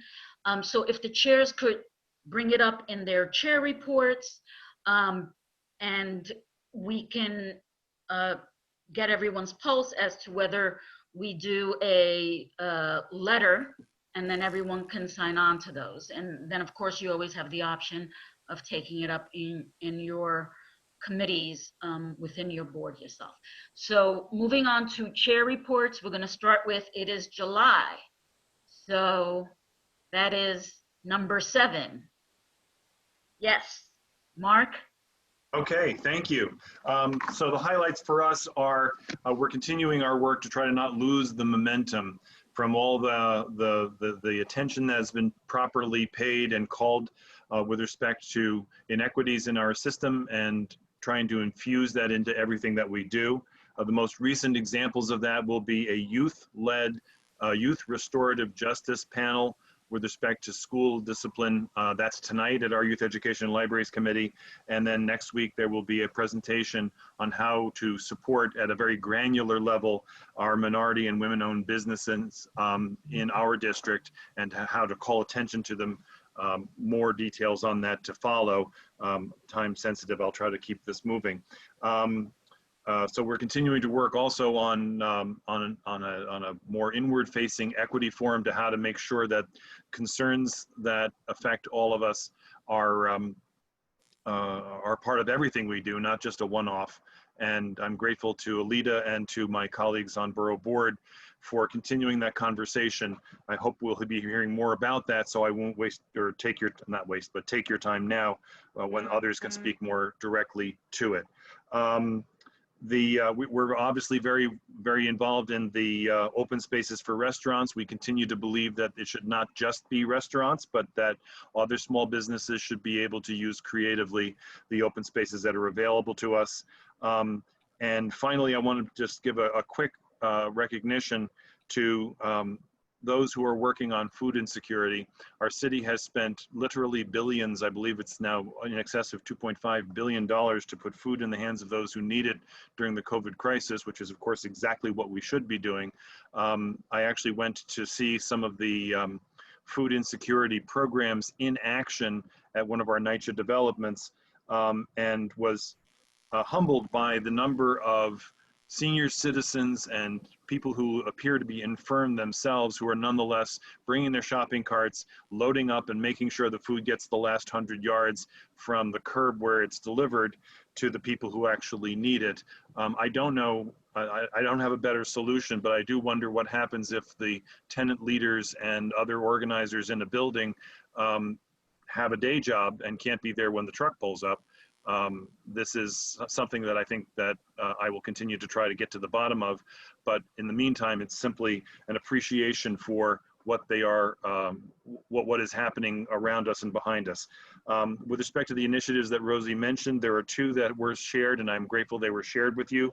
One has to do with facilitating congestion pricing.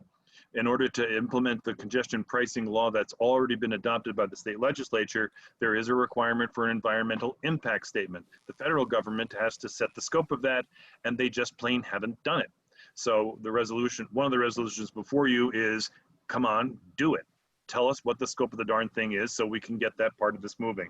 The other is recommending a modest increase in the gas tax in order to supplement the capital campaign for the MTA. MTA is the vital lifeblood of everything that is revolving around this, the reviving of our economy.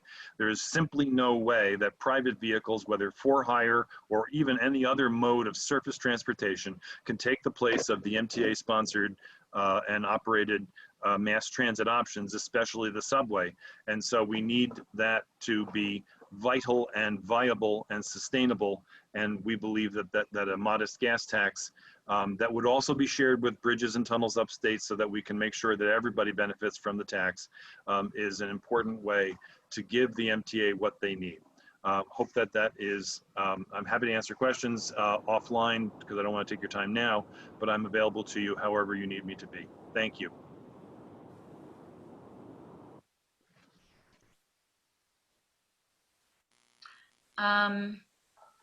Thank you. I'm sorry. I'm trying to, Eliezer, if you are listening to us, we cannot promote you to a panelist from a phone, and we sent you the link so that you can log in, but you're available now on phone, so when we get to you shortly to give the report, I see you're there.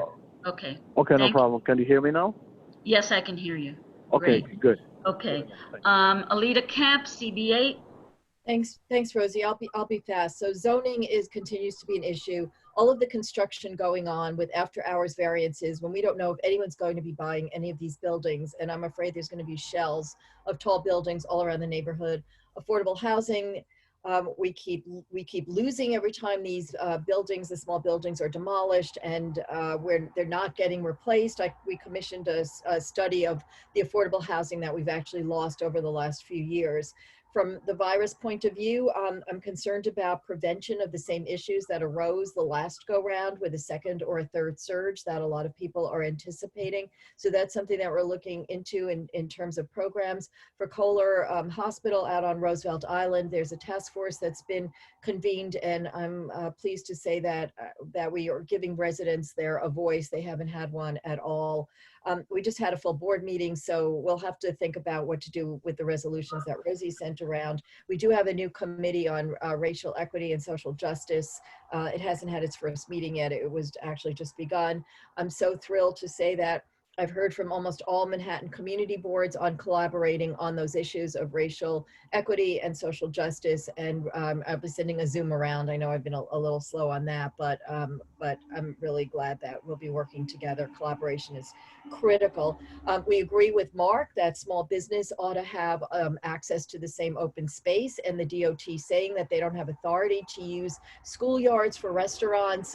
It's the same administration. We don't understand why they can't talk to whoever has charge of the schoolyards. And for small retail, if restaurants are using sidewalks, why stores can't as well. And of course, the census is a major issue. A lot of the Upper East Side has decamped for other regions during this virus crisis and for the summer. So we are working on ways to try and reach out to them.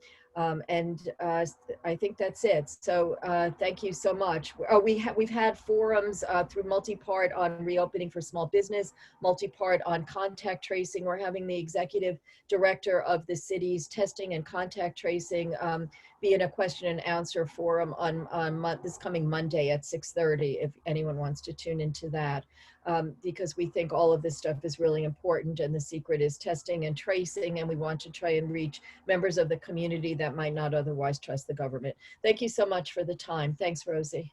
Thank you. Barry Weinberg, CB9. Hi, everyone. I'm sorry I wasn't a participant earlier. I was stuck in the attendees list due to my own web issues. But I am happy to report that CB9 has maintained a pretty high level of activity, even in the first half of July, when we are normally on break. A number of committees have been having their meetings, and we've had several kind of special event presentations, one of which was earlier this week on the possible redevelopment plans for the RKO Hamilton Theater on 146th and Broadway, which has a very stunning interior historic theater that actually my grandmother used to see her movies in, but is also a potential site for the development of 1 to 200 units of affordable housing. And so it is a very complicated dance that will inevitably involve some ULURP process, but we, and credit, to the committee co-chairs of the various committees and to Dan Cohen for kind of orchestrating this very early on, reached out to potential developers to get them interested and to begin a conversation. So we have been, to a certain extent, guiding the pre-ULURP discussions and kind of imaginings for that site. And that discussion continues. There was a meeting with Harlem Promise Academy, which is a private school that is constructing a new school location just south of 145th Street and St. Nicholas Avenue. And so that was a very helpful update, and we asked them to be in contact with not only the neighbors on Hamilton Terrace above them, but also the neighbors across the street on St. Nicholas.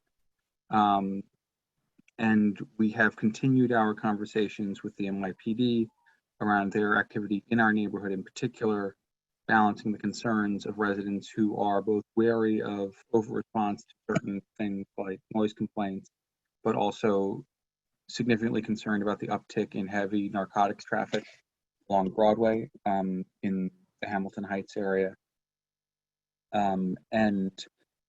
We have kind of continued conversations with the Hospitality Alliance around the implementation of the open streets and the dining policy in CB9. And so, we are anticipating continuing this level of activity throughout the summer, which is going to be interesting. Previously, it was mostly the Housing Committee that met during the summer because they had a lot to deal with. But we are particularly concerned about our census response rates, which remain low. We've reached out to Columbia and the census with questions about certain numbers there, and whether or not, institutional numbers are being reported in the census website. And, we are continuing our conversation with the council and their land use division on the rezoning of Morningside Heights. So still plenty of activity and things to do. This will not be, I expect, a very restful summer for many folks, and we're just going to keep on plugging through. Thank you very much, Barry. Cecily Harris, CB10. Hi, Rosie. This is Athena.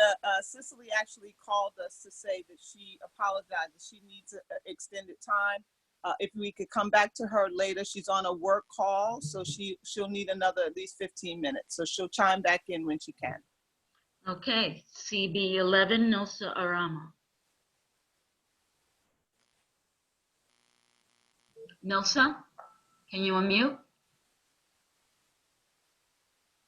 Are you able to? We can't hear you. Do you hear me now? We can hear you now, yes. Hi, everyone. In the interest of time, I'm going to be brief. I want to thank the borough, the Manhattan Borough President, and all of you for bringing that Revel presentation to us. I think it was very timely, and it's important that we continue that conversation that didn't happen initially as it should. So in East Harlem, in Community Board 11, I'm sure that all of you have heard, just like citywide, the explosion of violence and gun violence. This past Tuesday, we had a peace march, and we walked from Cherry Park on 99th Street all the way to 120th, where a young man who was coming home at like 12:30 in the morning got shot and killed. We've had too many losses in all of our communities collectively. And I want to thank Gail and Athena and all those who were there to support this effort in terms of trying to bring awareness to our community about the importance of us getting involved and not just relying on the police to try to mitigate all this violence in our community. We continue to have issues with homeless and homeless encampments in various parts of the community board. This is something that different partners are working on, but we're seeing such an uptick, not only in CB11, but in other communities. So that is something that is a continuing concern. We have also had complaints regarding our parks and the fact that social distancing and the wearing of masks seems to be at a minimum and people congregating, and the real concern about an uptick in our coronavirus numbers if we should not do that. So we will be in contact with the Parks Department to find out how we can help to resolve those issues or bring them to a minimum. We've been in conversation with Chase Bank to see how they can support our youth. They currently work in CB10 and they have office space, they have office space that can use virtually, a conference room that they want to make aware that people can use them. They also have financial literacy and other different supports that they can offer to us. So we're looking to partner with them as well. At our last executive committee meeting, we did an additional resolution regarding supporting housing, but the resolution was calling for the relief of property, mortgage, property tax, and utilities for small homeowners and landlords, and we did adopt that at the executive level. So with that, I'm just gonna leave that there because I know that we're running a little over, but I wanna thank everyone for their comments and their timely presentations. Thank you. Thank you very much. Eleazar? Hi, can you hear me well? There's some feedback. Can you hear me good now? Because I'm in a bad area here, bad reception. Can you hear me better? No, we're hearing some background noise.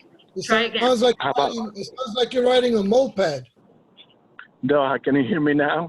Yes, okay, yeah, now we can hear you. Now he was better, right? riding I'm a sorry. Revel. That's what it was. He was riding on a Revel. Yeah, my apologies. I'm in about 3.5 hours away from the city, so may not have the best of reception here. Just to make it brief and not take a lot of your time.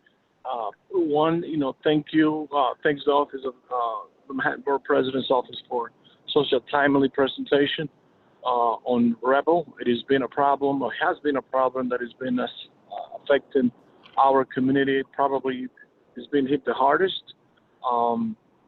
Just to summarize it, I think the representative talked about just a few bad actors, and I'd like to add to that there's usually bad actors in bad movies. So I think the movies is probably as bad as the actors that she tried to represent. And the number two point or item on my report is the redefining of the street spaces for outside spaces or outdoor spaces for restaurants by the Department of Transportation. They've come out in the past week or so, and they've been finding those restaurants that they originally created the measurements and the spaces where the platforms could be located. And I think there has been some changes based on the input of some of the restaurant owners who have been asked to remodel some of these platforms. So that's pretty much what's happening. And one more thing, we are in the process of partnering with Columbia University and Dr. Wendy Chong in a research study, and an initiative as to the after effects of COVID. How the recovery effects and how people react to the effects.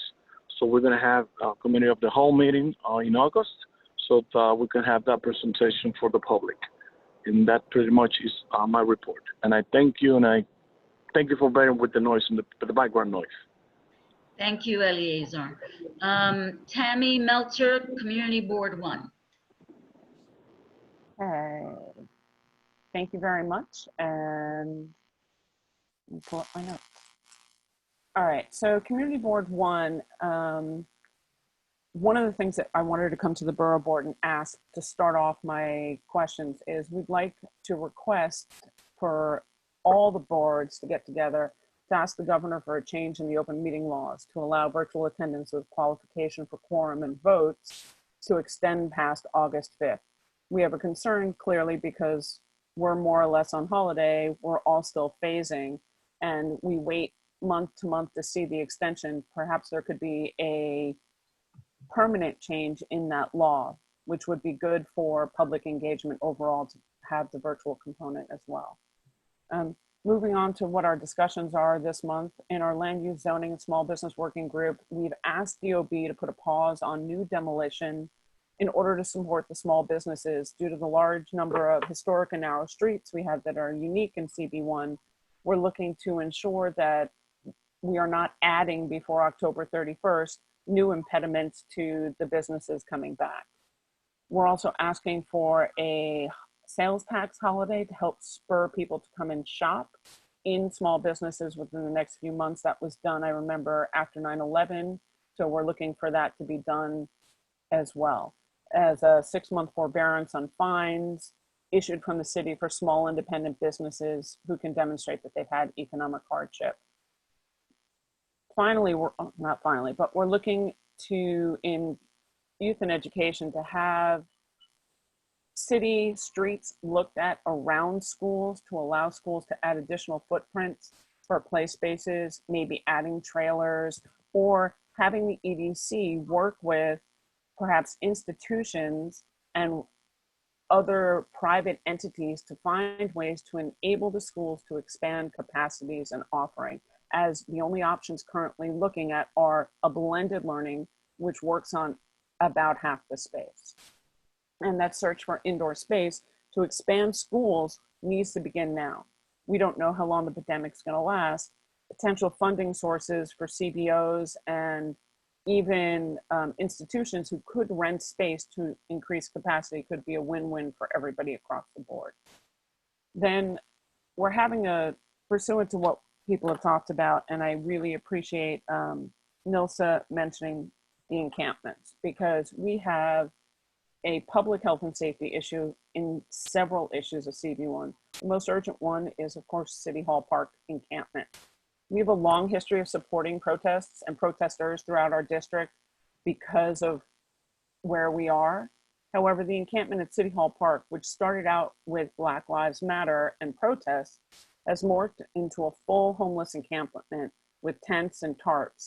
It's completely unsanitary, and it's affected the ADA accessibility for the City Hall MTA station. The elevator is being damaged with urine and feces. It's being used as structural support for the encampments. We remember encampments from Occupy Wall Street. We're concerned. At this point, there is no lead agency or service that will be able to coordinate a coalition of agencies with Department of Homeless Services and DSNY to clean up and remove the encampments and help secure public safety and health. As the city reopens and people return to work and schools and the neighborhoods, there is a pre-K center right over there. People are returning to work in the office buildings. People are returning to the neighborhoods. It is a major issue that we need help with, and we're not having a lot of response. We're also questioning the city's choice to restart ULURP process in August. We normally don't meet in August. We have all these issues that we're trying to get forward on, stay on top of. Having ULURP restart when we have many ULURP issues already in our community in the month of August, when community boards are typically on vacation, seemed at best poor timing, at worst deliberative. So I don't know what stance we can put on that. I'm not sure how they're clearing their backlog, but the concept of community engagement of the ULURP process is seriously compromised when community boards are not in service in the month of August. I will hop off with that. We have many other things, as I'm sure everybody does, but in the essence of time, thank you for the warm welcome and greetings, and I'm excited to be here. Thank you. Just to state, the Manhattan Borough President sent a letter to the governor to about the open meetings law to have a hybrid, possibly going forward, or to extend it. We have yet to receive a response to that, so we will be doing a follow-up. I think, Aldrin, you did send a copy of that letter to all the chairs? Yes, I see some thumbs up by some of the chairs. I can resend that again and we can do a follow-up. Maybe Gail can address this a little later. Okay, CB2, Carter Booth. Hi, everyone. So no particular order. I'll try and keep this brief. We had a presentation. We'll be hopefully passing a resolution supporting a new women's shelter at 27 West 11th Street. Our Economic Development Committee had a few of our local larger landlords come and speak, and the information was pretty staggering. It's not representative, obviously, but the numbers of vacancies, residential vacancies and rental units, and obviously with a lot of the businesses, it was very sobering. And that coupled with a presentation from the MTA where we had heard that they're not really reaching out to larger corporations and workers outside of the city to sort of educate them on what this subway system is doing was a little bit disconcerting, because we really need people to come back into our communities to help support our local businesses. And that sort of leads into the open restaurants program, which I think has been pretty successful for the most part in our community board. We've had some bad actors. White Horse Tavern had their liquor license suspended for overcrowding.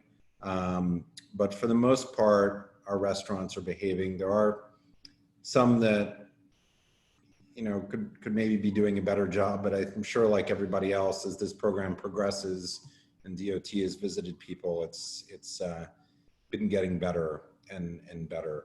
But it really is a lifeline to our local businesses, and so we see that as something that's very important. The Highline is in the process of reopening. The Whitney will be reopening soon, and that's prompted us to explore putting together a joint meeting with our Arts and Institutions Committee and our reopening working group on having all of our local museums get together to find out from them where things stand and where they'll be. We have a lot of smaller museums in our community board. Our Schools and Education Committee continues to do great work. One of the issues that has been raised, and I just want to raise this with the other boards, is the city put great effort into the open dining programs, but very little effort has been put into, as yet, sort of open play streets. and really expanding spaces around schools in the fall, should the schools reopen. And so that's something, I don't know if anybody else is looking into that, but it's something that we've been really pushing DOE and DOT to get their act together to really start looking into that now, so that all the hurdles that might be in place can be addressed. And then as Mark had raised in CB7, Community Board 2 also has an equity working group. They met at the end of last month, and they'll be meeting again soon. We're also doing more of an inward facing look at our processes and procedures. One of the things that's come up that I wanted to, and I've raised this with Rosie, and Terry Cood, my predecessor, had raised it as well. But we'd really like the Borough President's office to explore providing anti-bias training. A huge percentage of our board members are retired, own their own businesses, or are self-employed, and as such do not receive any type of anti-bias training in their private world, unless it's something that they seek out. And we found that it's very difficult to have conversations without having a common language within our board to discuss these issues. So that's something that we see very important, and we just like some guidance if that's something that we need to pursue on our own, or if that's something that we can look to the Borough President's office for some leadership on. And we are undecided yet as to whether we are meeting as a full board in August for the same thing, that issues that Tammy raised. We've got things that are going on, and as things sort of get into gear,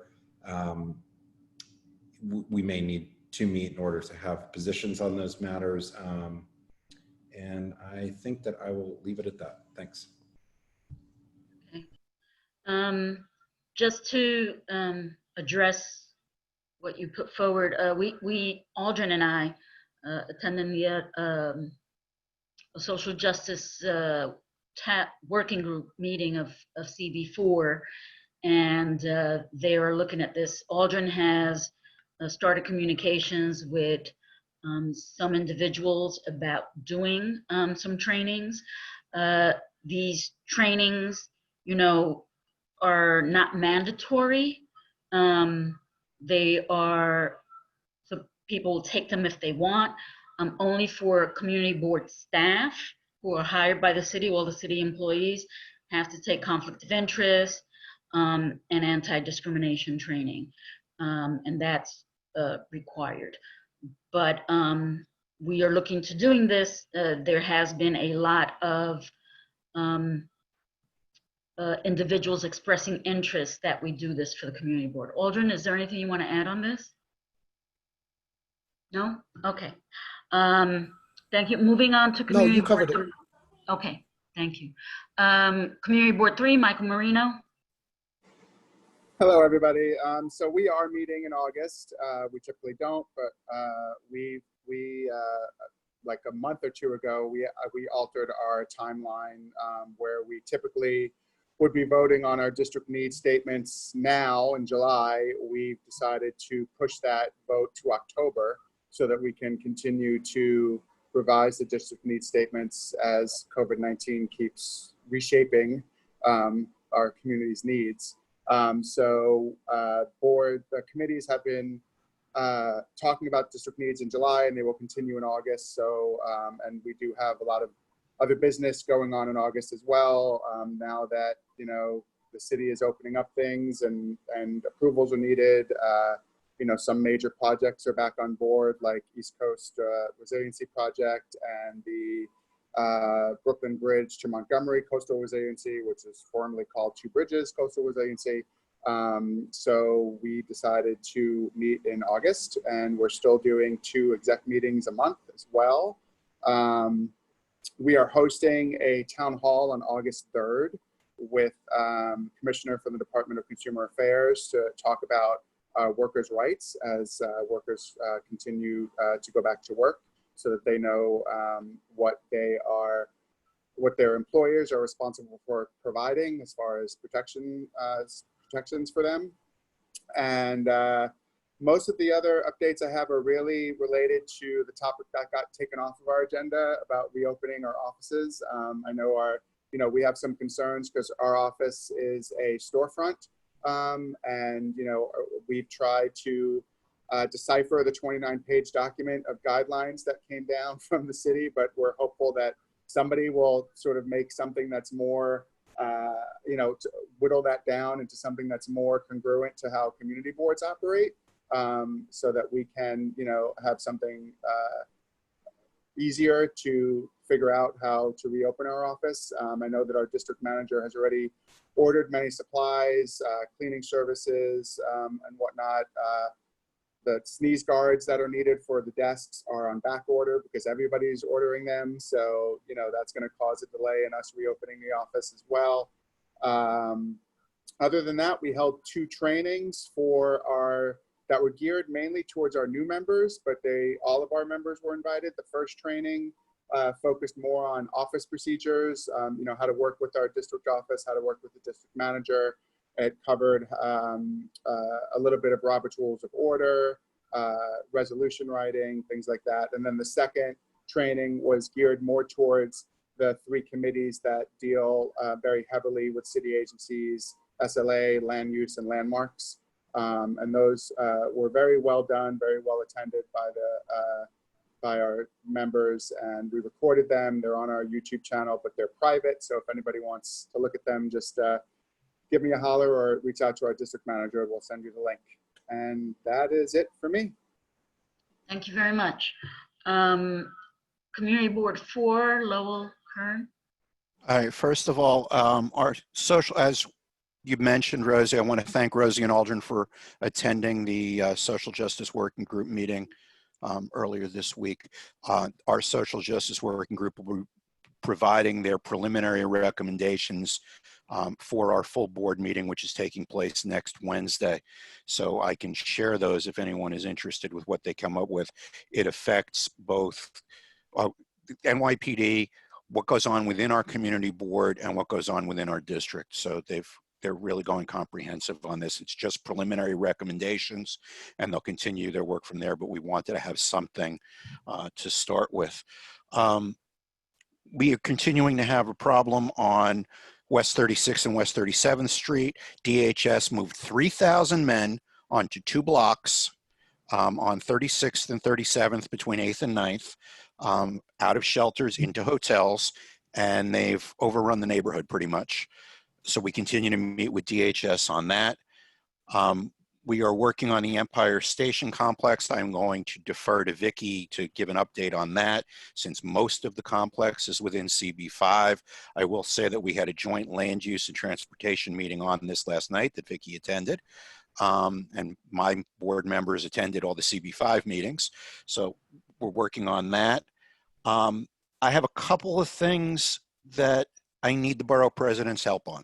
First of all, we no longer have office space. Our lease expired June 30th. We were tossed out of our building. All of the office materials are now in storage, and DCAS and the Corporation Counsel's office are sitting on our licensing agreement to actually get access to our new office. For some reason, the lawyers involved with this seem to think 3 weeks is a normal turnaround time. I'd get fired if I took 3 weeks to turn something around. So we need some help with that. Also, there was a report, Gail, this one will be of particular interest to you. NYPD provided a report to the mayor's office on the other sites we asked them to look at to move the tow pound to, except we never got a copy of that report. I've reached out to the community affairs unit and asked for a copy of the report, and the mayor's office doesn't want to give it to me, or are very slow to give it to me. So perhaps you can get that. And then the last thing for the borough president's office, I have mentioned this both to Aldrin and Rosie in email. Since we've gone to these virtual meetings, we've been starting at 10 instead of at 8:30. It's now 12:05, and I've lost an entire morning from my day job to this. I would ask that we please go back to an 8:30 start time. And just as a side note to Carter, we have written the guy who owns Whitehorse, we've written to SLA to get his license revoked for a place on 9th Avenue as well. That's it. Okay. Thank you for that. We will follow up with you on getting you some answers about the report from the mayor's office and on what's happening with your license agreement. And I will speak to Aldrin. A change was done when we started virtual meetings to start at 10. We can go back to 8:30 if I'm assuming that works for everybody because it has worked in the past. Okay, CB5, Vicky. Good morning. I'm sorry, I'm really going to, at this point, apologize. Lowell mentioned our big project, which I'll talk about in a minute, and I would never think of leaving a borough board meeting, but I did get a phone call from the governor's office and I had to take that, so I apologize. I only have 3 items, one of which I missed as a result of that, and that was the Parks Committee Youth Recreation Program, which I understand Kim gave. I want to thank her for the work that she did and that committee did, and it's very important. I understand that everyone kind of gave a thumbs up and that it will be going out from the other boards. So thank you very much, and thank you, Kim, for all your work. I'm going to catch you on YouTube to see how that went. So the 2 items that I have to go over, one is just to mention that we did send a letter to demand that the mayor and the city council address the unsafe conditions that have been created as a result of moving large numbers of homeless and prison populations into residential locations throughout Midtown Manhattan. And that's what Lowell, I believe, was talking about. We understand there are 143 hotels that are currently in use as shelters. We're so concerned since we know we have a large number of the type of hotels that are being utilized. And we've talked to DHS, but they've refused to provide any information or any data. So that was one. The last item is the one that Lowell also mentioned, and that is the Penn Station redevelopment. We were informed on July 1st that the governor had put forth a redevelopment renovation plan of Penn Station, which encompassed 9 blocks surrounding Penn Station. The Empire State Development Corporation released a draft scope of work for the project. This is going to result in new commercial buildings. It's going to be the biggest project that we've had to deal with, even bigger than East Midtown. It's proposed to have new commercial buildings on 8 development sites. It will have, and this is the interesting and very disturbing part of it, the highest FAR ever in the city. The FAR is 33. When we did East Midtown, we were horrified, and that was at 30. So this is going to be even higher than East Midtown. It's state-sponsored. It circumvents the ULURP process. There's no community boards. There's no city planning involved. There's no city council involved. Final approval is by a board that the governor himself has appointed. And our big question is the impact on the environment. So we were given 20 days to respond to the draft scope of work for the preparation of the environmental impact statement. And I'm going to just quickly go over the points that came out of our 3-hour meeting on Monday night. We also, as Lowell mentioned, I attended, and Layla did also, Board 4's meeting last night, which was very, very helpful. So our points are quickly, the goal of this proposal is to modernize Penn Station Transit Hub. The current proposal is not the master plan, but rather it's the land use action that would provide funding for the creation of a modernized Penn Station. The proposal would create 20 million square feet of new space, mostly commercial and hotel space.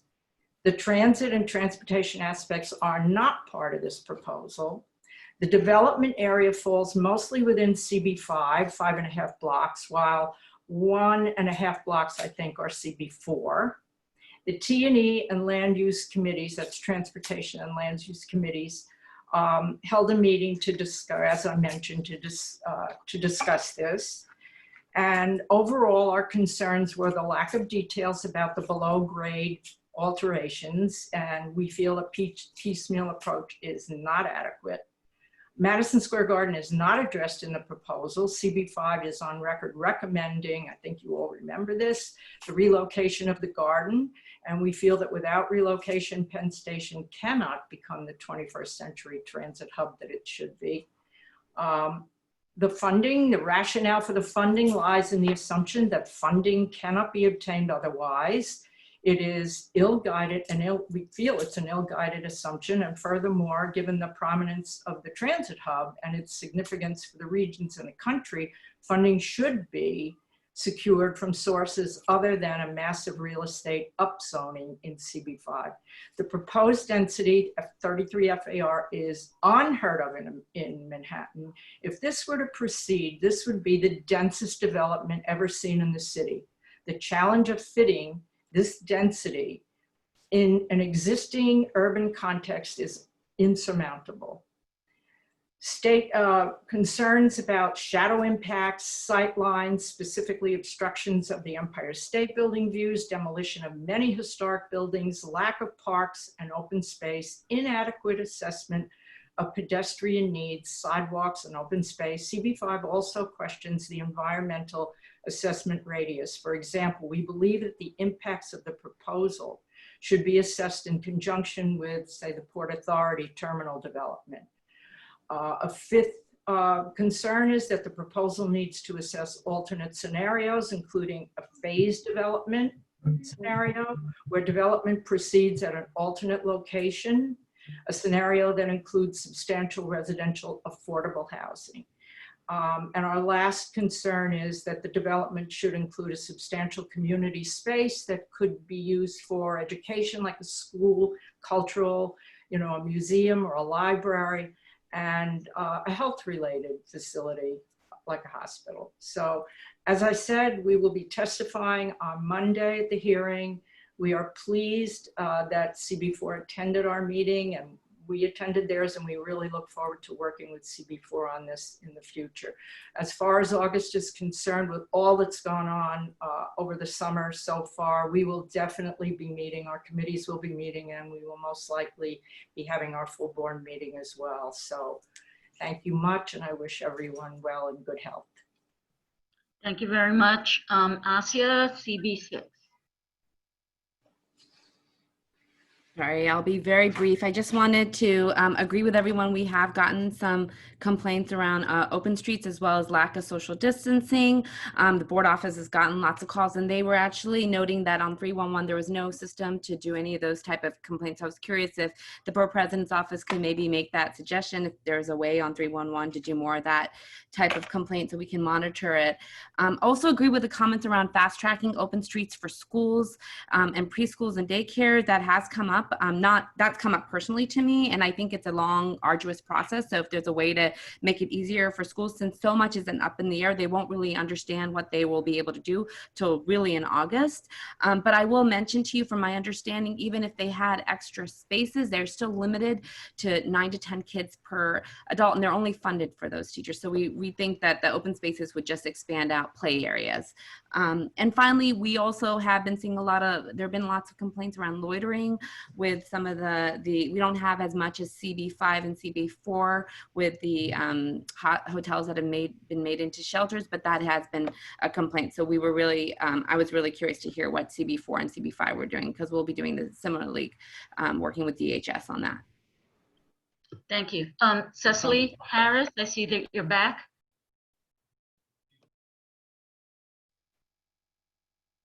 You're still muted. Yes, I'm here. Hi, everyone. I apologize for having to go out of order. I had a work call, so I agree. If we could move it back to 8:30, that would be great.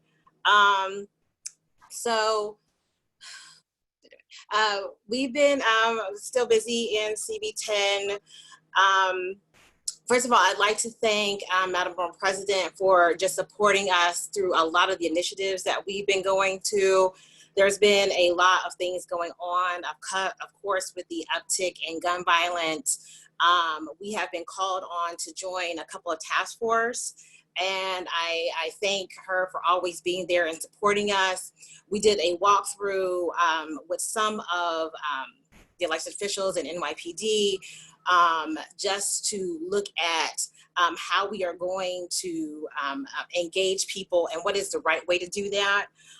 Is that with police? Is it the community affairs unit? How do we do that? So we did that. We occupied the street corners with street corner resources. One of our Cure Violence groups here, the mayor was present, and we were able to bring attention to it. But what's also important in bringing that attention, we are asking for clear action.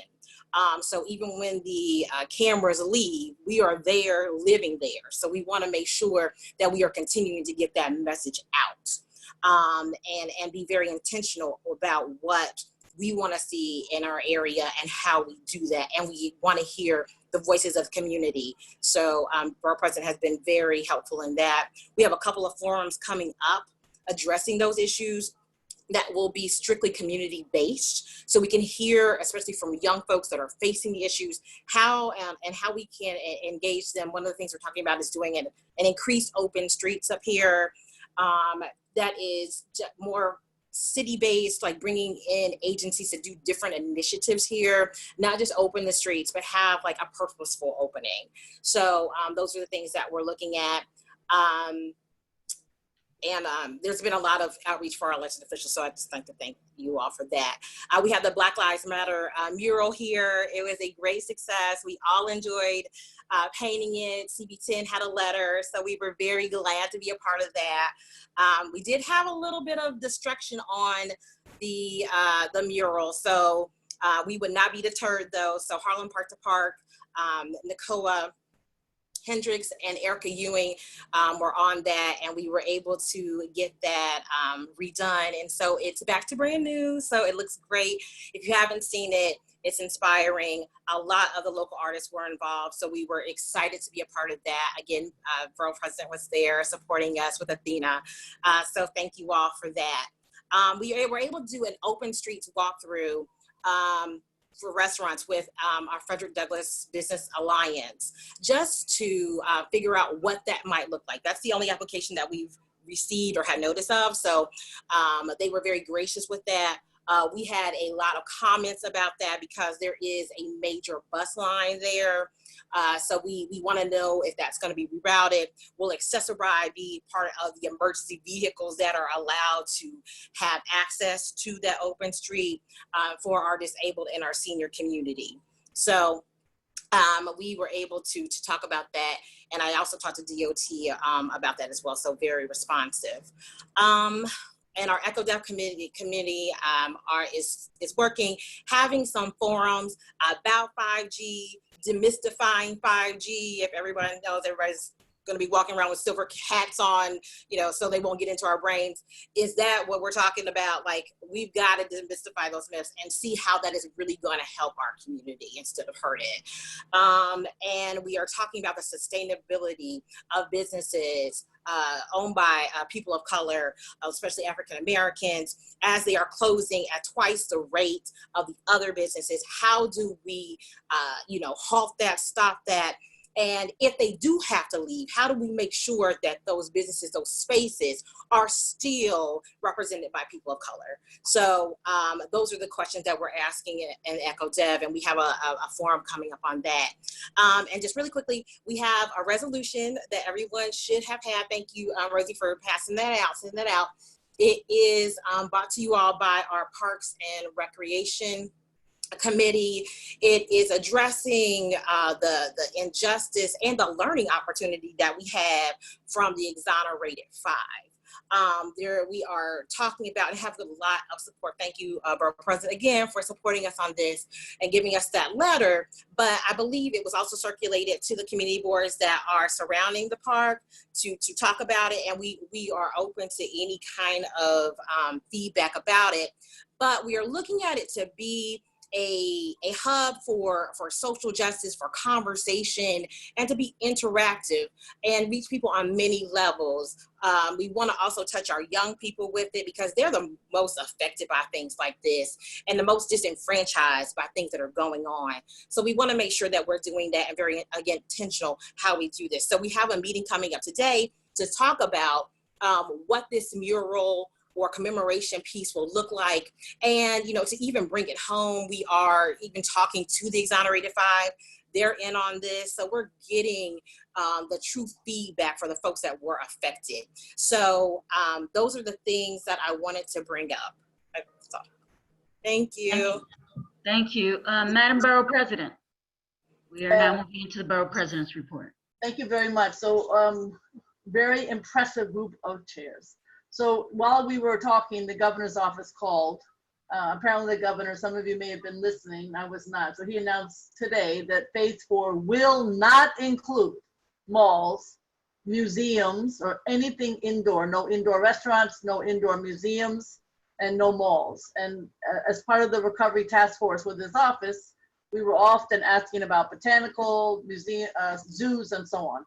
They're still trying to work that out in terms of if it's an outdoor facility like a zoo or a botanical, then maybe yes, but that's a pretty different situation. So I'm sure there'll be a lot of pushback. The museums, I thought, had already made some announcements of opening up on Monday. It's not happening. So just FYI. Number 2, census. Alden knows a lot more about this than I do, but we did send out 140,000 postcards to 140,000 households to see in low-performing tracts if it can make any difference. We're still analyzing it. If it did, we'll send out more.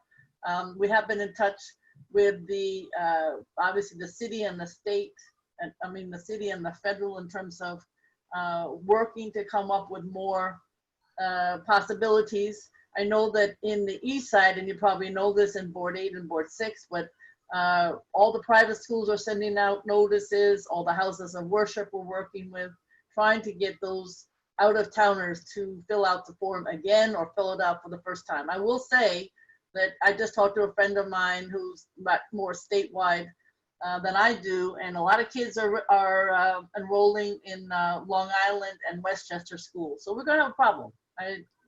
No way of cutting it.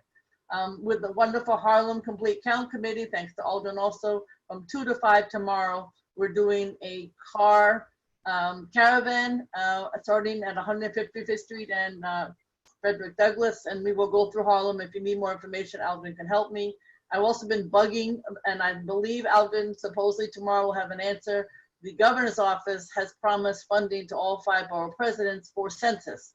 We haven't seen the money yet, but we're trying to make sure it happens. Number 2, schools, childcare, etc. I certainly agree with you about the open streets, but we're not even there yet. There's a dispute between the governor and the mayor, I think, in terms of when school opens and how it opens. The governor will decide when. The locals are supposed to decide when and if. The locals are just supposed to decide how. And there are tons of discussion about today you're supposed to sign up if you want to be all virtual. However, I think people are very concerned about, does that work? It hasn't worked great in the past, and a couple of days a week, then what happens the other days of the week, etc.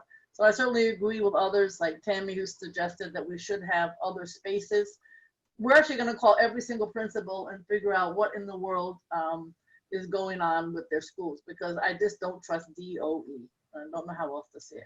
We still don't have social workers in every school. We still don't have nurses in every school, just so you know, in terms of those issues. But Columbia University had a wonderful childcare Facebook/YouTube discussion with us the other night. It's available on their website and ours, and you should look at it because the most amazing discussion. Very challenging opening childcare, very challenging in terms of the numbers, viability, and of course the safety issues. That's the issue quickly with childcare.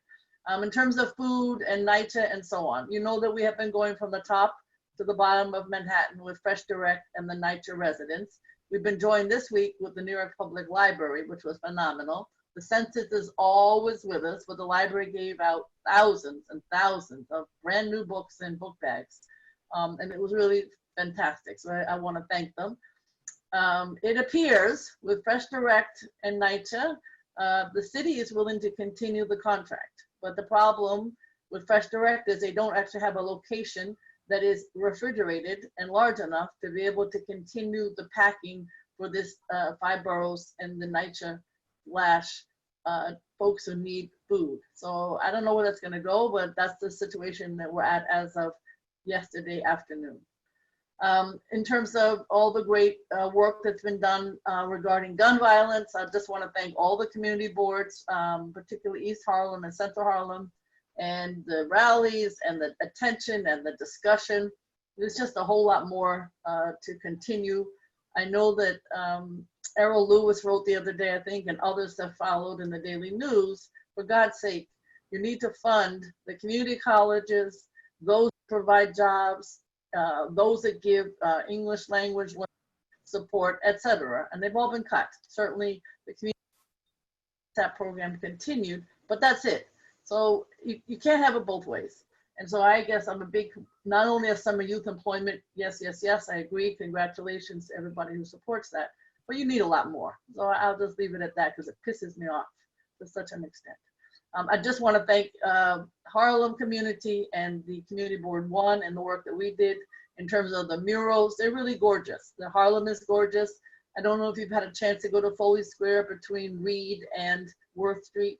3 major artists, African-American, and then we used Tat's Crew, which is an incredible group out of the South Bronx that did the actual painting, and out of East Harlem, Thrive, young people did the painting. It was down to the last little brush, and it was perfectly done. So I hope you have a chance. We also did the logo for Black Lives Matter with them, friends of mine, and it was fantastic. We did have, and Tammy's right, challenges from those who are across the street. It's a real mess in terms of the City Hall Occupy situation, and the graffiti on the landmark buildings is horrific.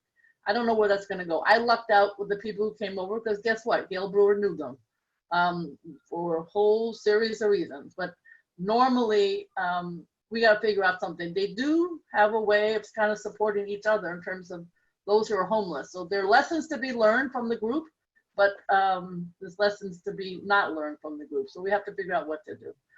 Riverside Church, I want to thank Athena Moore. I want to thank Alicia Barksdale, and certainly Riverside Church and the wonderful doctors, because at Riverside Church, Tuesdays, Wednesdays, and Saturdays, 9 to 5, it's going to be extended for testing until August 29th. I think we served around 1,600 people so far. It's the most wonderfully supportive, absolutely free, and certainly no appointment. And people really, really love it. So if you just want to get tested once, twice, or 3 times, that is definitely the place to go. You enter on Claremont. In terms of the sanitation, it's a mess. We are not going to have any weekend, Sunday pickup of baskets in the 5 boroughs. I don't know, you see it the same thing. After the weekend, particularly on commercial, it's a terrible situation. And 63% of the regular garbage is being cut, and we have no pickup for organics. On the organics front, there is a group working with some foundations and New York University. They are looking on a year-long project. Let us know if you want to be involved with the Solid Waste Advisory Board for Manhattan and other advisory boards in other boroughs. Really incredible group of people who are focused on, come on, organics needs to be picked up. If it doesn't make money now, let's figure out how it could make money, and we're going to come up with the ways that it can make money, because to put all this organics, heavy stuff into landfill makes no sense at all. But we should all be focused on the sanitation situations in our districts. And so rent relief, congratulations to the state legislature. As you know, starting today in 2 weeks, applications under the new COVID rent relief program. I hope that you send out to all of your lists that it only has 2 weeks. You've only got 2 weeks to apply. The other thing on housing is thanks to Hallie Chu in our office, we are meeting and talking to everybody on affordable housing issues. We will certainly involve the community boards. We're going to come up with recommendations because what's working, it's not working now. And we need to have a different system. There's lots of ideas that people come up with. It doesn't seem that they're being considered in any kind of a meaningful way. But just so you know, we had the same discussion 8 years ago, and we're doing it now because the need is more than ever. I want to thank the Harlem community also, because I had a rally yesterday down at City Hall near the African burial ground talking about Black businesses. There's no question that we're going to lose so many businesses. Black businesses need to exist. I also went to barbershops. I've been to nail salons. I've been to hair salons. It is rough. And so we need to focus on these small businesses without getting into all the specifics, because you know what the issues are. I want to thank certainly Board 10, Board 11 in particular, but all boards in terms of walking through the process of figuring out how these restaurants can exist. And open space is fabulous, but there are so many agencies. There's the State Liquor Authority, DOT, the Sheriff, I think sometimes Department of Health, FDNY, DOB, and you know, people still call PD, although they're not supposed to be involved in the restaurant business in terms of enforcement. It's very confusing, and I think that we have to make sure these agencies do not work in a siloed fashion. And there are probably other agencies that I left out, but we're all trying to make sure that these restaurants exist. We're also working on the arts. I noticed that Lower Manhattan Cultural Council has funding that's available now to make sure that the arts organizations get some funding, because God knows they need it, and we're always trying to make sure that they have what they need. In terms of the budget, I think I talked a little bit about sanitation, but when you talk to, you know, we're going to need more teachers. The school's opening, not only if you're going to have something in person and then something virtual, that's two groups of students for the same class, so you're going to need a new teacher. I don't know how that's going to work. And also, we need to figure out, if we're talking about NYPD doing other services, not the ones that are on their list now, who actually is going to work on quality of life? Who actually is going to answer questions about homeless? And I have a whole group of encampments that people are calling us about. Make sure that the NYCHA residents know about Governor's Island. We're going to send out memos and letters and call every single leader. But to the credit of Governor Island, NYCHA residents and others in low-income communities will get first priority of getting on that ferry for free. And it certainly is a wonderful experience during the hot summer day. August 26th is the date when the women's statue, suffragists, will be opening in Central Park, and you're all invited. I know we're supposed to have a certain number of people, but whatever, it's a big space. Thank you very much. Thank you, Madam Borough President. Councilmember Ben Kalos is with us, and if you want to give a report, and then we'll be ending our meeting. Thank you. Thank you very much. Good morning, afternoon. I'm Councilmember Ben Kalos. It's at Ben Kalos on social media. I just want to echo Lowell Kern from CB4, both for working people and parents. 8:30 is preferable. In addition, if we could start with reports from the borough board, from the community boards and electeds before we do presentations, that'll give us more time to ask questions. That would be amazing. I'm in the new normal, so you will overhear my daughter as well as what she's watching while I'm giving this report on the budget. It seems like more people followed this year's budget process than ever before. As you may have read in the daily news, I found about $15 billion worth of fat to trim, and even proposed $84 million in cost savings by transitioning from white male-centric textbooks to digital open education resources that could reflect our communities. You can read about that, and I authored that with Clayton Banks at Silicon Harlem. I personally received about 125,000 emails to defund NYPD, and I've never seen anything like it. And I was disappointed with a budget that did the opposite of what residents were asking for. For instance, we've seen parks, they have PEP officers and rangers, basically Smokey the Bear, and they only had a couple of hundred workers and they cut 50 of them. So now parks are gonna somehow be patrolled by cops, which again is the opposite of what the cops want. We're getting complaints about conditions in parks, and we need the community boards to pass resolutions to get these parks officers back and get some sort of enforcement back in our parks. On the issue of coronavirus, while other elected officials were telling people not to get tested or what have you, we've been focused on distributing masks and working to expand testing. We worked with our Manhattan Borough President, Gail Brewer. We brought a pop-up testing to Roosevelt Island, which has no other testing providers. We saw twice as much testing as anywhere else and are now facing the same nationwide results backlog. And we're hoping to work together to bring back more testing. We also have masks and hand sanitizer that we've been distributing through neighborhood associations, tenant associations, even building captains. So if you need masks or hand sanitizers, feel free to email bkalis@benkalis.com if you're interested in partnering. In terms of contract tracing, we need more contract tracers in every community. There's a lot of unemployed people, and these jobs pay $57,000. Contact tracing is our pathway to the normal until we get a vaccine. So please work with us to get people hired in every community. On the issue of schools, which the borough president touched on, I've been hearing a lot of parents who are concerned about the alternating 2-day, 3-day week and resulting instability with employers, and who will actually watch their kids and how you deal with the alternating schedule. We need more space for social distancing and in order to lower the student to teacher ratios. So as you may have read in the Daily News, we're asking DOE to take over 26 archdiocese schools throughout the city, use existing spaces like libraries and community centers, and ultimately converting empty storefronts, which are in every block in our city. If you like the idea of Sights and Minds or just want to collaborate, please reach out to policy@benkalis.com. On the issue of affordable housing, we had a lottery for 313 new affordable housing, new affordable apartments, and broke the 1,000 unit mark for affordable units built or preserved in my district. As you may have also read in the New York Times, this summer we will see 2,500 affordable homes come back on the market thanks to a law I authored with Manhattan Borough President Gail Brewer to bring existing units, hundreds of thousands of them, back for new applicants. And I hope that this should actually increase affordable housing in our city by as much as 50%. And I'm not sure if anyone else mentioned it, but we did win our third rent freeze for 1.1 million rent regulated tenants.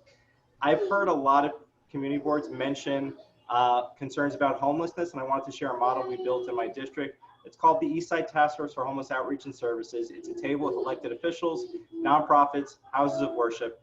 The price of admission to sit at the tables, you have to be willing to build supportive housing and homeless services in your backyard. The borough president, Senator Kruger, are co-founders. They were willing to do it and lose their jobs to do so if necessary. And I can say proudly, we've actually built supportive housing across the street from where I live. And as the city moved into hotels, this task force helped manage any friction that we saw with the community. And I'm surprised this hasn't come up. I know that the borough president has been a champion of this, but we've seen that we have some of the lowest census response rates anywhere. My council district's actually leading the city in census response rate, which is still low. And my team and I are available to collaborate with any other parts of the city to help outreach and drive up response rates. And I recommend every board hold a census outreach event before the final deadline. Thank you, Ben. Just want to remind everyone, DOE could not make it today. There are 4 engagement sessions. I sent that out to the DMs and chairs last night. DOE will come to the next borough board meeting.